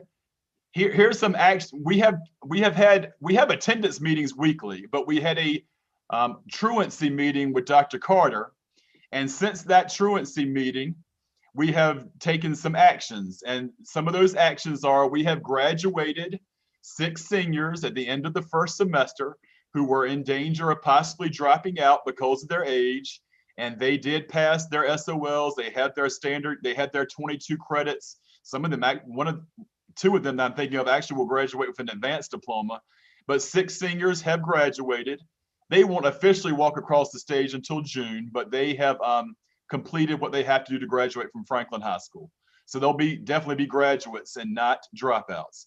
We have recommended, we've actually placed now, at first it was a recommendation, 5 students into our ISAEP program, which they're working on their GED. And then we have 1 pending a meeting. The parent keeps rescheduling the meeting and the student keeps being absent from school. So that one's lingering, but we're gonna get it done. We have 2 that are ongoing FAT meetings. They're in ongoing FAT meetings. 6 mental health referrals have been made.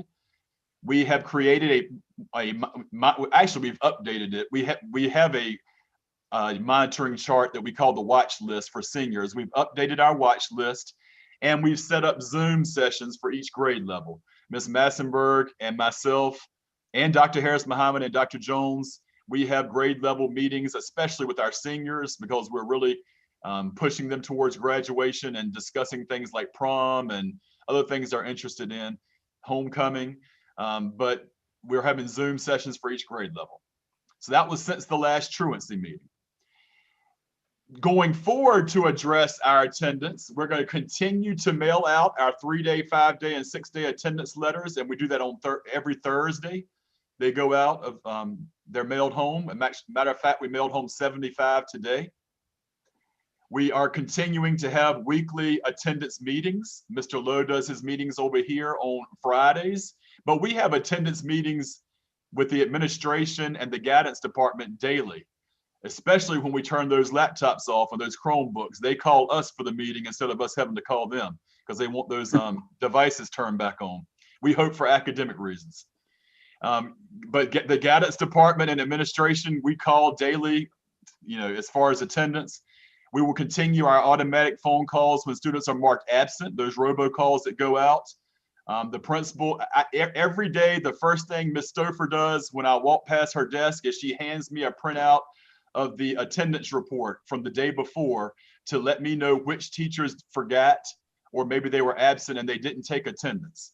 And then I send them an email to remind them to update their attendance in PowerSchool, so that when we're talking about attendance right now, we know that we have accurate data, that everybody's actually taken the attendance accurately. I will continue picking students up if I need to for SOL testing. I love doing that. It's interesting when they see me knocking at their door in the morning because they didn't get on the bus after 3 or 4 attempts. I don't go the very first day, but I will do that. And we continue to document and monitor. We continue to document everything we're doing in PowerSchool. Not only our guidance department, not only our administration, but our teachers are getting better at putting their own notes into PowerSchool. So when we have to have a meeting about a student, we can pull up that log notes page in PowerSchool, and we know that we're not just saying that we had a meeting. We can refer back to the date and time, because sometimes our parents and students forget that we told them certain things, and we can pull up our documentation. Okay, next slide, which I think is the last one. To address grades going forward, we are targeting our block of time we have right now from 12 to 3. We are scheduling that block of time into segments where we're targeting our retakers using SDBQ data, that's student data by question from the SOLs, and our benchmark data, so that we're focusing on weak areas and not just giving everybody the same thing. We're going to have 6 Saturday SOL academies in the spring. We've already had our 6 from the fall. Actually, we had 5 in the fall. We'll have 6 in the spring. We'll continue our weekly data meetings to review formative and summative assessments and formulate plans to address the data. And I should have said, we will monitor to make sure that those plans that we came up with in the data meetings are actually happening by monitoring lesson plans and through observations. We will continue to monitor our grade distribution after every reporting period. That's something we need to get better at Franklin High School. We did it this time at the end of the semester, but we need to do it for every interim report, every report card grade, and then just every now and then just jump in a teacher's grade book and see what's going on, and just make sure we don't have 50% or more of the class failing or something like that, because then we know it's a deeper problem than just the 10% that aren't attending school, or the 18%, excuse me. And then we're going to continue focusing on our achievement gaps for students with disabilities. These have been our areas of challenge, especially for math. Students with disabilities, our Black students, and our economically disadvantaged students. We're going to keep those students in the forefront. Okay, so that's what we have done, are doing, and will do at Franklin High School to address attendance and grades. Are there any questions for me? Any questions for Mr. Phelps? All right, well, I thank you for the opportunity, and I thank you for your continued support. Thank you, Mr. Phelps. Thank you, Mr. Parker, and thank you, Ms. Thornton, all 3 of you, for providing us with that update and for everything that you're doing to get students back on track. All right, Dr. Sterling, next up, I think, is our phase-in plan. Would you like to proceed with that? Yes, I would. Thank you. Finally, we are at the proposed phase-in plan, and I think we have quite a few people watching us this evening to see just where we will go. Again, I want to thank all the principals. They worked extremely hard on their data as far as the attendance and grade distribution. I want to thank our students and our families for being committed to virtual learning. You're doing an amazing job. And though we may not have 100%, we are always striving for 100%. And one of the things we always have discussed is to be completely transparent, open, and honest, and put our truth out there. So though our attendance may not be where we would love for it to be, especially with in-person learning, we have 3 principals that analyze the data, recruit their team to be a part of the solution-driven process, and to provide the board, again, with open and transparent communication about where we are. And I feel really good about those 3 presentations. So I want to thank them so much for their hard work. Now let's move on to our proposed phase-in plan. Ms. Moore. Before we get started, we would like to go over some survey results. This proposed phase-in plan, as you all know, Governor Northam is charging all of the schools with a strong recommendation to start school by in-person and hybrid learning by March 15th. So we presented the board with a plan, I think a month ago in January, on how we would like to phase in. We took that plan and modified the dates for you, and I would like to present it at this time. But for us to move forward, we had to go back to our community of learners and survey our teachers and our parents and our students on what they would like to see us recommend to the board. So here we are at this time, our parent survey results for their instructional preference. And this is something I want to thank all of our counseling teams and volunteers and Ms. Moore. And we've even had people in our transportation department sit and make phone calls, log in data. And this is why we had such a high turnout, and we are very pleased. The instructional preference, we had 714 total responses. That is amazing for a survey to go out with SurveyMonkey. The parents selected virtual at 55%, which is 393 students to remain with online learning, and a hybrid model of 45%, which is 321 students to come into the building for the 3 days of instruction as we begin to phase in our learners back into the building. So in our transportation preference, we had FCPS, 61% prefer that we transport their child to school. I think that is a huge thumbs up for us as far as trust is concerned. Parent transport, 36% said that they will transport their own child to school, and 2% said they prefer their child to bike or walk. Of course, these children are in very close proximity to the school. Next. Parent survey results again for February 2020 to give you a more in-depth analysis by grade level. You have the total enrollment. So there you see the total enrollment for each grade from Bright Starts all the way down to 12th grade. You see the total number of parents and that selected hybrid. Example, there's 50 Bright Start students, 15 selected a hybrid model, 20 selected to remain virtual. That's a 70% of our student population that was surveyed.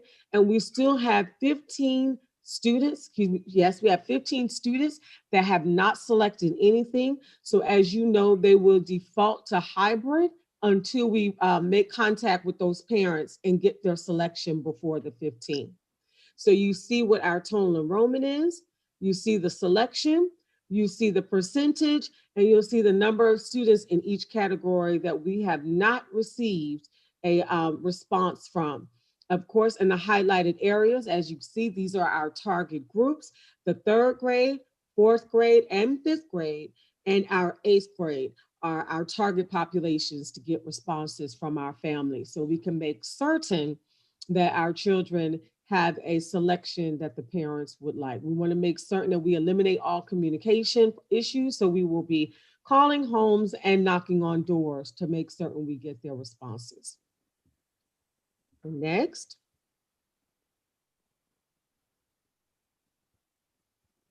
Default students to hybrid, like I just stated, these are our targeted groups, but this is our next steps because you know at FCPS, we always have a plan. Letters from the superintendent's office will be mailed to each student, parent, guardian regarding return to learn selection. I will personally be writing a letter to these families. A cross-reference check will be compiled with teachers and non-response to student survey lists. So what that means is you have, let's just say 32 students in the third grade, but there's a third grader that comes to online learning all the time. However, they have not submitted a survey. So we're going to do a cross-reference check with that, and we're going to make certain that we reach out to those families, considering the child is coming to school. And next, again, home visit will take place prior to March 15th to solicit parents' responses and surveys. So as you can see, board members, we are boots on the ground. We're making phone calls. We are working diligently to touch every child and make certain that we get the responses from the parents. Next. Return to Learn Parent Survey Comparison. And you know, this has been a year of surveys, putting our pulse on our community. So I just wanted to make certain that that we provided you with the surveys from September 2020. This is one of the first surveys that we did as it compares to the survey Back to Learn for 2021 for February. Our soft enrollment results in September 2020, we had 943 responses. 33 recommended that they would like to have their child go back to school at 313. And you already know this was the height of the pandemic coming back to school. And 67% stated, 630 out of these responses stated that they were going to keep their child home if that was the option, to start school completely virtual. Here you have it in 2021, 714 responses, a little less than we had in September 2020. However, hybrid is still 45%, 321, and virtual is at 55%, 393. And as you can see, the virtual for September and February still remains a little higher than coming in to face-to-face instruction on that hybrid model. Next. You also know that the plan that we presented required that we survey our teachers as well. So this is our Tier 1 teaching staff survey, question 1, and this was the answer choices. But before I continue with this part of the presentation, is Dr. Holloran in this presentation at this time? Human Resource? Yes, good evening, everyone. I am Dr. Sterling. Thank you. You did such a wonderful job. I cannot do it justice with you and what your team has done. So if you can take over this presentation and present this data to the board, I greatly appreciate that. Great, thank you. Good evening, everyone. Yes, the Human Resources team has sent out several surveys to all teachers and staff all across the division. We sent out the survey, we gathered the data, and I'm now going to present the results. The first slide addresses their name. We went through every question. All of them at least put their name on it, because you'll find out later on that there were some who did not answer and skipped some of the questions, but they added their name. You will notice that we tried very hard to ensure that 100% of staff members participated in the survey. Throughout the weeks, we noticed that there were at one point like maybe 80 something staff that did not respond. So working very hard as they usually do, the HR team had physically called all 80 something of those staff members and really ensured that we received all of the responses, because it's very vital and important that we receive a response from everyone as we transition back to on-site teaching and learning. And as you can see at the bottom, after trying very hard, there were still a few staff members that they were unable to reach or receive a response from for the survey. We had just 1 from SP Morton, 3 from JPK, and 5 from central office. But actually with the central office group, that incorporates everyone from the maintenance team, bus drivers. We kind of incorporated it so you wouldn't see a lot of departments listed in one section. The next slide, please, Ms. Moore. Next, their position. We had 207 staff members that actually listed their actual position within the division, and we had 4 that opted to skip that question and did not want to identify their position. The next slide. The work location. As you can see, out of the respondents, we had 76 respondents from SP Morton. We had 41 from JP King Middle School and 55 from Franklin High School and 37 from Central Services. And we had 2 staff members that opted to not identify their work location.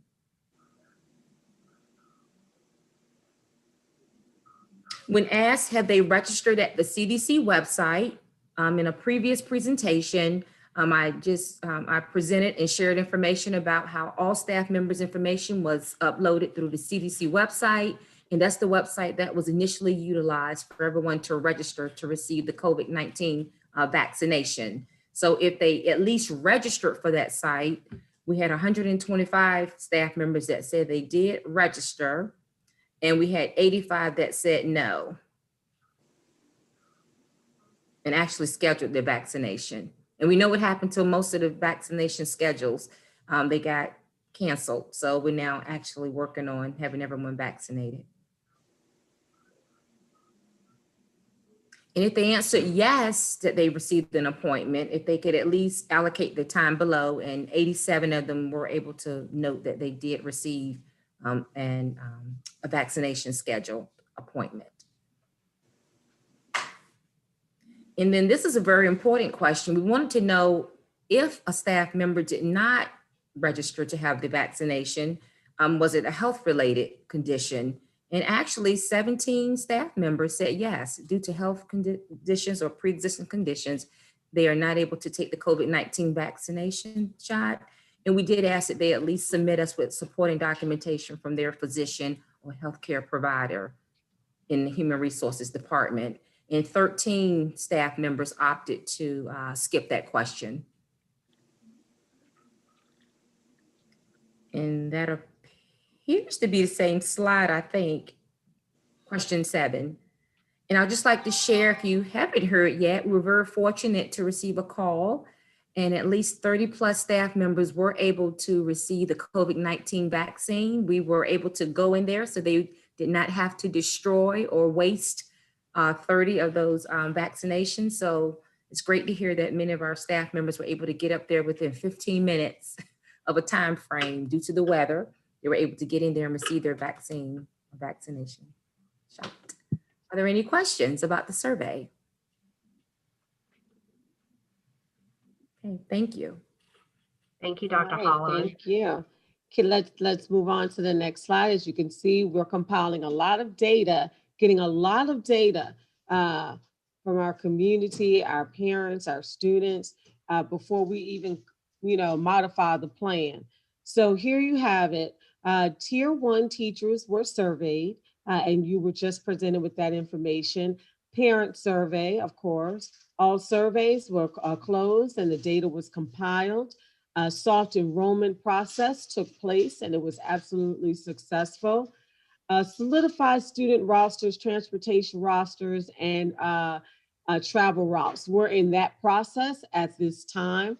But I just want to go over these dates because these are very important, because as you know, they started after April 12th on the original recommended plan for reopening.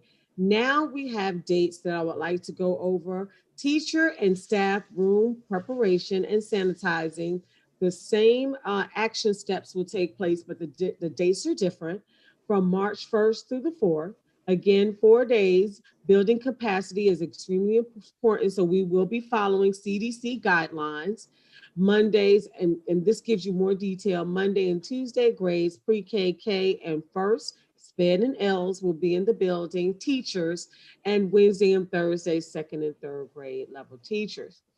Again, teacher and staff room prep and sanitizing from March 1st through the 4th for all grade levels, and all buildings will take place. And there you see the schedule. I don't want to have to go step by step.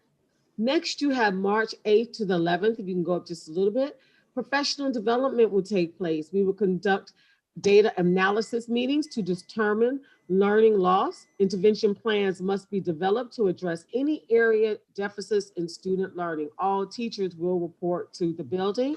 They will be working in their classrooms or being pulled out in group sessions in large areas such as the cafeteria or the gymnasium for PLCs, because we have to discuss how we're going to move forward, what needs to happen when our students walk through the doors. Next. Next, I would like to give you the schedule for SP Morton Elementary School. Hybrid class phase-in, students return to classroom on a hybrid schedule. Now, the hybrid schedule for Franklin City Public Schools is a 3-day on, 2-day off. So March 15th through 18th, we will start to phase in our students, a hybrid schedule, 3 days in person, 2 days virtual. First, we'll have grades pre-K, kindergarten, and first grade. SPED, of course, and L students to follow their class schedule. This is not a modified class day. This is a hybrid schedule with a regular class day schedule. Monday, Tuesday, and Wednesday in person. Thursday and Fridays will be online learning for all students. Hybrid phase in 2, 22nd through the 26th, 3 days in person, 2 days off. We'll phase in the 2nd and 3rd grade students. So of course, first you'll have your pre-K first, pre-K, K, and first will get acclimated to the building. Then you will bring in that very next week, 2nd and 3rd graders will come in and phase in and get acclimated to the building. Virtual learners, end of year, 4th and 5th will remain virtual but they will be able to participate in the day camp option with Boys and Girls Club and Boys and Girls Club. Next. JP King Middle School. So the SP Morton will be starting on the 15th and JP King will be starting on the 15th as well. So you have the 15th through 18th, a hybrid schedule, 3 days in person, grades 6th and 7th first, and then March 22nd to the 26th, you'll have the 8th graders phase in. It gets a little easier because it's about the same schedule. The next. And now you have Franklin High School.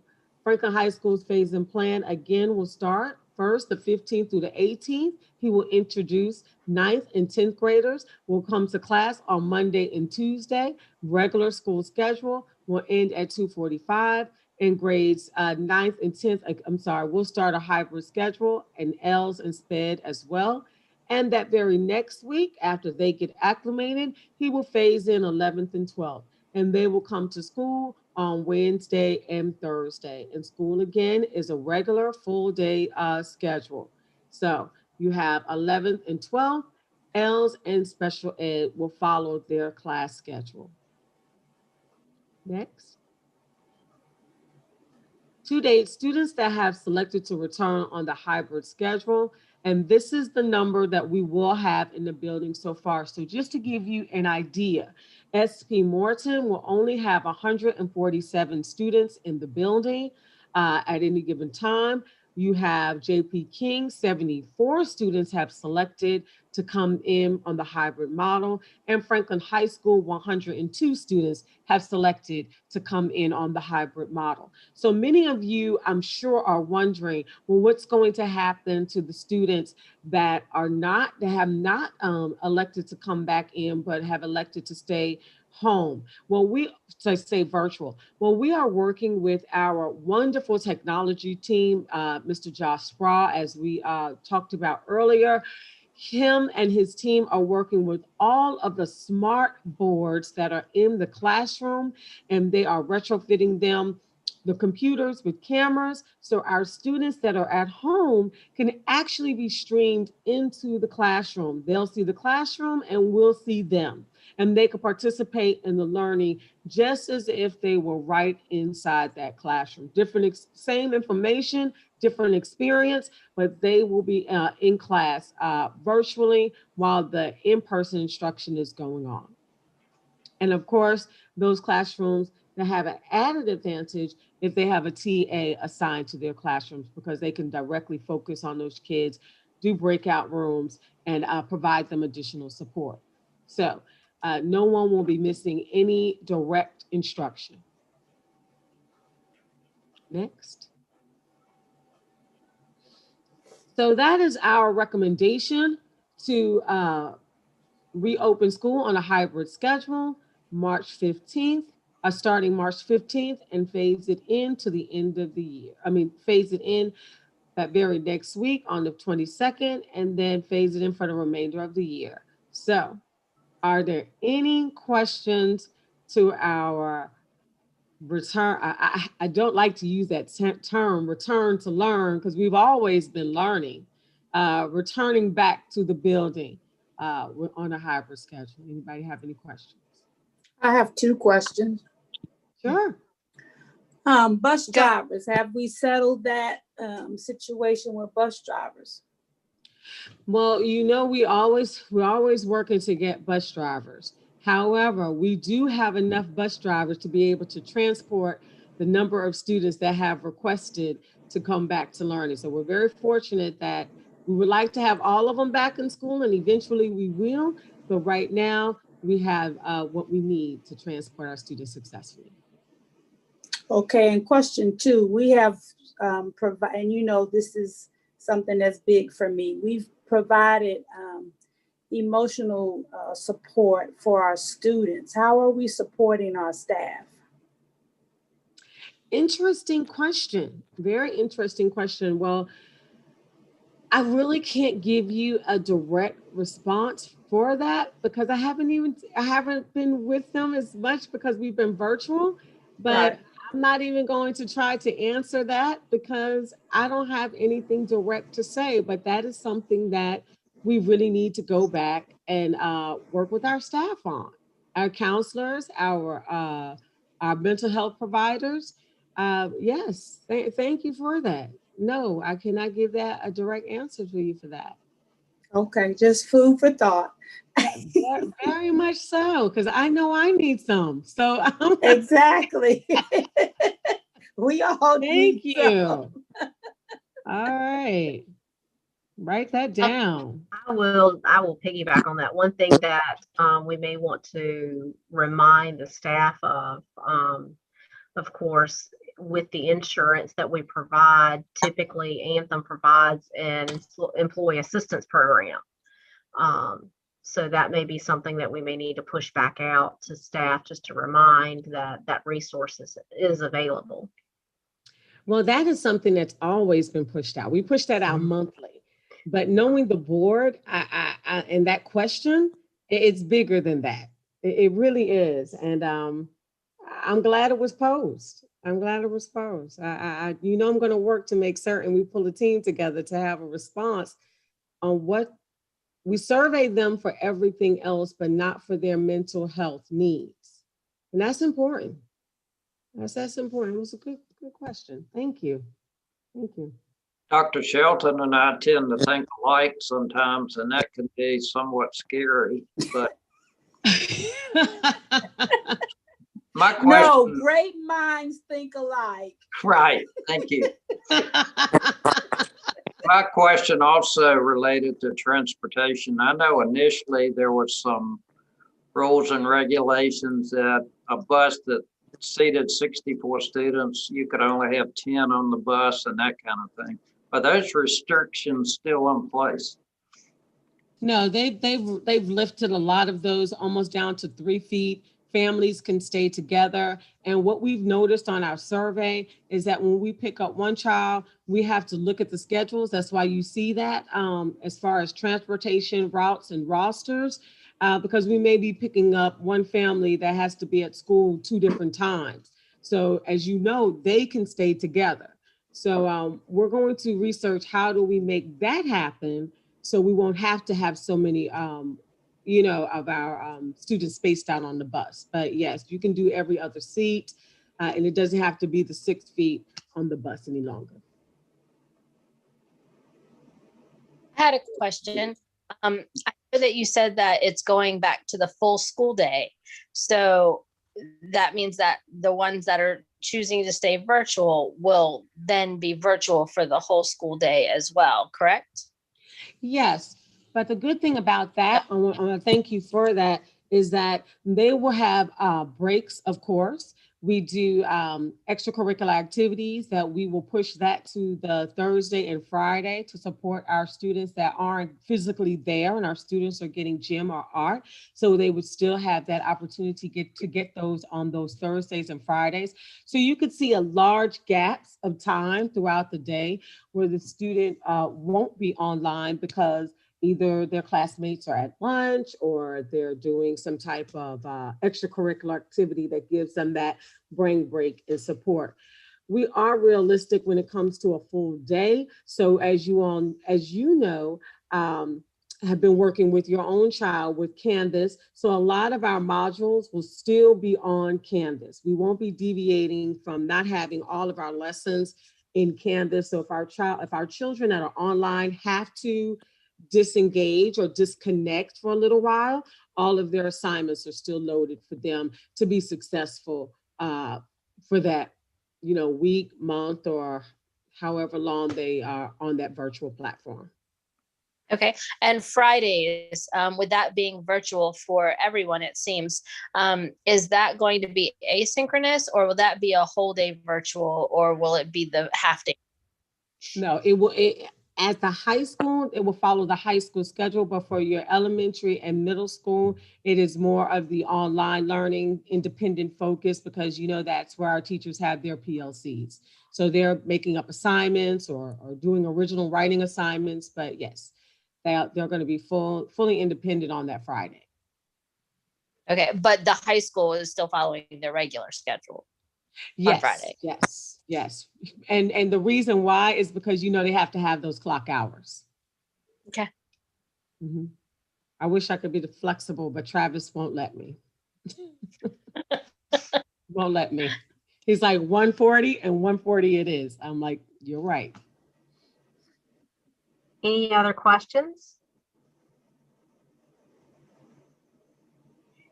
I have a few.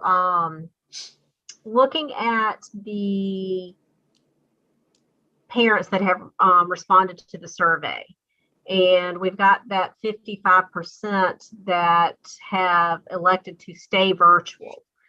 And relating back to the conversation we had earlier when it comes to attendance, are we looking at those parents that have elected to stay virtual to see if some of those students are the ones that are falling into that category of attendance issues, and making sure that they understand that the student has to be logging on and participating in the class? Absolutely. That is definitely a part of what we do. We cross-reference all the time. So now that we have this data, you see on the plan of us cross-referencing and building rosters, and that's where that conversation comes to play. So we know that there are parents that have opted to stay virtual. However, their children may be struggling or are struggling, but we have to put a plan in place either for summer school, extended learning during the new school year, and we're targeting that student because you already know automatically they're going to be a tier 3 or tier 2 student, and automatic targeted acceleration has to happen. One other question is kind of a twofold. When we return the students back into the hybrid option, those that are electing for the hybrid option, that school day is going to change, the hours of that school day, where, for instance, we'll use the high school, for example. They've been going to noon, and that was the end of their instructional day, and then they had whatever they did after that noon time. So when we're going back into that 2:45 ending for the day at the high school, I know after that 12 o'clock, usually starting around 1, a lot of the teachers had either office hours or they had tutoring that they were doing after school. Are we still going to be working that into the schedule? And we'll go back to a regular schedule. So after 2:45, that's when their targeted tutoring and intervention will begin, just like we did in the previous years. It will just resort right back to how we were supporting the children in the past. Okay. And then that week of March the 8th through the 11th, when we're bringing the teachers back in for those PLCs, I'm assuming that would be after our instructional time for that week, not during the instructional time? No, it won't be during the instruction time because they'll still be delivering instruction. So Okay. we're going to take that time and pull the teachers that are not doing any type of virtual learning at that time. And that's when we'll be pulling together those PLCs. Yes, trust me, Mr. Phelps will have it scheduled down to the minute as with every other instructor. So yeah, they will be doing that. And that will be the time. And you just really answered your own question. And I appreciate you bringing all of them up, because that's the time when we will be cross-referencing who decided not to come, but really need that direct instruction, and how will we be supporting those students. So, you know, those rosters, recommended summer school and extended learning, are going to start being built in March. Mm-hmm. Great question. You're always pushing the envelope. Thank you. Thank you. Great question. Any other questions for Dr. Sterling?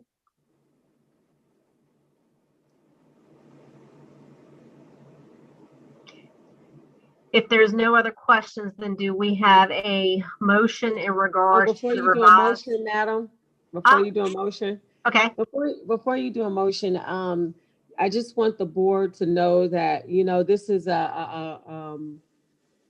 know, a lot of our teachers, they're rolling with the punches, so to speak. They are getting on board because they know that they want to support their students, be the best that they can be, especially through this pandemic. And we have to support them as well. So we always want to say thank you to our teachers, because we know that this is a very scary time for them, but we are definitely out here to support. So with that said, I just want to thank Dr. Carney from our governor's office, who I've talked to many times about our teachers having their vaccine appointments canceled. And I talked to Dr. Lane, who's over Western Tidewater. She's over all of the Western Tidewater Health Department today. And she assured me that Franklin City Public Schools has reached the governor's office. And we're very pleased to hear that. And they will be scheduling our vaccines for our teachers during the first week of March, for all teachers that have not received their first vaccine and for those that need their second. So just again, thanking the board and my team as far as HR is concerned as well, for continuously making certain that we are heard, even as we had to go to the highest office in Virginia, and they said, okay, we'll make certain you get what you need. And they're scheduling all of us. So we want our teachers to come back with confidence, but we also want them to know that we're on the front lines if they decide to get vaccinated, that we have very loud voices in Franklin to get them what they need so they can be comfortable coming back into these in the building. That's wonderful to hear. One thing I do want to say on the subject of vaccine, I'm not an expert, but given what we in education are up against, and I can understand the hesitation on the part of a teacher going back into the classroom. I make sure that I'm very aware and knowledgeable on what's going on that would impact that. And one thing I do want to say is that I want to make sure our staff understands that you don't have to have both vaccines in order to have some effectiveness from it, because from the first shot, you have some protection. It's where that second shot comes into play, depending on which version you get, where you get to that 95% effectiveness. So I think they're saying that with the first shot, it's like 65% effectiveness. So even if our staff has that first shot only by the time we do open up, you do still have some protection from that vaccine. So I just wanted to put that out there. And yes, I will be the first one to say that I wish every single one of our staff members had their first and their second shot, and well before that March 15th date. Unfortunately, I don't have as much pull in that process. Yes, I would hope so, but we will definitely, again, stress to all of our families and our faculty that even though you have the shot, our mitigation strategies will be in place. We will still require our masks, our sanitizing, our hand washing until it is no longer required or that we need to do so. All right, thank you so much. Are there any other questions?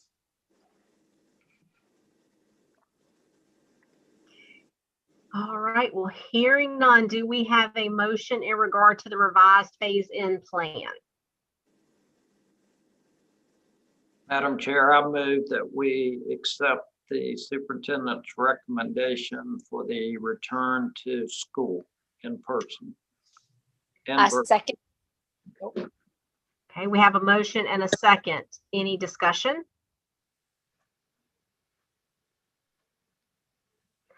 This one we're going to do a little bit differently. That way we do have that one on the record. We will actually go through by ward. So our usual moving through by ward, all those in favor signify by saying aye. And of course, nays and abstentions have the same opportunity. Bob Holt, Ward 1, aye.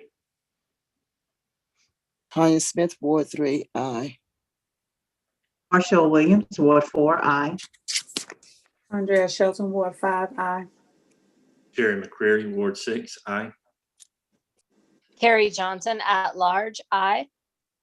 And Amy Phillips, Ward 2, aye. That motion carries. So we will start bringing students back March the 15th. And I will stress back on what Dr. Sterling said. Thank you to all of our staff.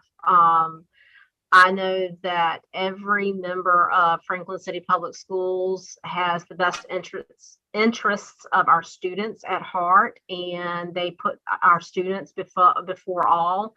And I want to thank every single administrator, every single teacher, every single custodian, every single bus driver, secretary, every single individual in this division for rallying up and putting one foot in front of the other to get these kids back into the classroom. So thank you very much. Anything else, Dr. Sterling? I don't think so. Tammy hasn't queued it up. Was that enough for tonight? That's it. All right. So next up is business by school board members. Do I have any school board members that have anything for the board? I went to the, attended the gifted committee meeting on the 10th. And I was elated to witness two presentations by two JP King students. Jeremiah did one on gaming and Aeneas did one on farming. And those were excellent presentations. And I learned something about farming. And I learned something about gaming. I didn't recognize that they were very profitable. I thought that farming was kind of passed on through the generations, but actually you can go to school and be degreed for it. And for both of those professions, you can make multiple thousands of dollars. All right. Very nice. Madam Chair, I'd like to also acknowledge that Mary Frances Abbott passed away yesterday, and she was 92 years old, but she was a former teacher in Franklin City Schools. And part of her obituary indicated that memorial donations could be made to her church or the Franklin City Educational Foundation. So I'd just like to recognize her and thank the family for that comment. Yes, Miss Abbott was a longtime teacher within the division and was a huge supporter of the division through the Franklin City Education Foundation. Anything else? Well, I have two things. The first thing, the Appomattox Regional Governors School Board met last Thursday, and they will be returning students to the classroom beginning in March as well, and they will also be resuming sports. With no students in the school physically, they had suspended all participation in sports until such time as students were returning to the building. So they will be returning students back to the building, and we actually make out fairly well because we only have 3 students that we have to transport versus in the past we've had as many as 5 at one time. And they're doing a split schedule where students with the last name A through J will come on 2 days, and then K through Z will come the rest. Our students actually all fall into one category. So at least we don't have to make the trip 4 days a week. So that's good. And then my other item, our board members know, but the community may not know, that this week is School Board Clerk Appreciation Week. And I wholeheartedly believe, and I would say it's fact, that we have the best school board clerk there is, hands down. So there is a proclamation for School Board Clerk Appreciation Week. She doesn't want read. Which I will read real quick. And she doesn't want read. Oh, she doesn't. She doesn't. Okay, fine then. Well, I will then just say that Ms. Moore, thank you so much for everything that you do for us. We could not do all that we do without you. You are the behind the scenes. You make everything happen, and not just for us, because you wear many, many hats. So we appreciate all that you do for us. Yesterday, on behalf of the board, not yesterday, excuse me, Tuesday, we're on Thursday now. Ms. Moore received some beautiful flowers from the board.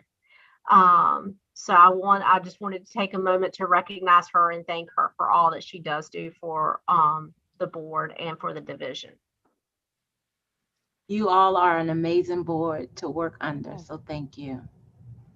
Thank you.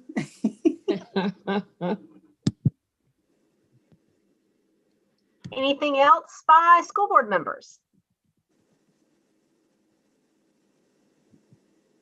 All right, if not, important dates are up next. And for some odd reason, it seems like there is something that I had stuck in my mind that was coming up, and it has totally slipped my mind. But of course, March 4th, we have a work session coming up. Oh, I remember what it was. Just to make the public aware, that March 4th work session will also be our public hearing for the budget. So that will be coming up because we do have to have our budget into City Council next month. So we want to make sure that we have time for the public to have comment back on that prior to us voting on it to send it into the city. So that will be on Thursday, March 4th. And because of the nature of that, to allow and be able to facilitate anyone that wants to comment on the budget to be able to do so, the work session will be in person. And then, of course, our regular meeting will be on March the 18th. We discussed last month the VSBA Master Board designation, that does come with some training. So even board members don't get away from professional development. So we will start that process on Friday, March the 26th. That date has been confirmed with VSBA. And then we will be moving into April. And of course, now we can add one more date to that, which is Monday, March the 15th, which is the first day we will be bringing students back into the building, and that our staff will be back in the building and glad to see their students. Anything else? Lastly, Ms. Moore has been working diligently to get all of our minutes out there for us. So we have, and this is just for review only right now, our December 10th, our January 14th and January 21st, February 4th, and February the 11th meetings. These are, like I said, just for review. We will actually be voting on those next month. Anything else? Well, moving to the last item is adjournment. So do I have a motion to adjourn the meeting? I move to adjourn. Do I have A a second? second. All right, well, we're going to do this like the other. We're not going through a roll call vote. So are there any objections to adjourning the meeting? And then there was dead silence. Then I declare this meeting adjourned. Thank you, everyone, for all that you have done and for sitting through this tonight. And if I do not see you before then, I will see you guys on the 4th. Thank you. Have a good evening. Good night, all. Good night. Good night.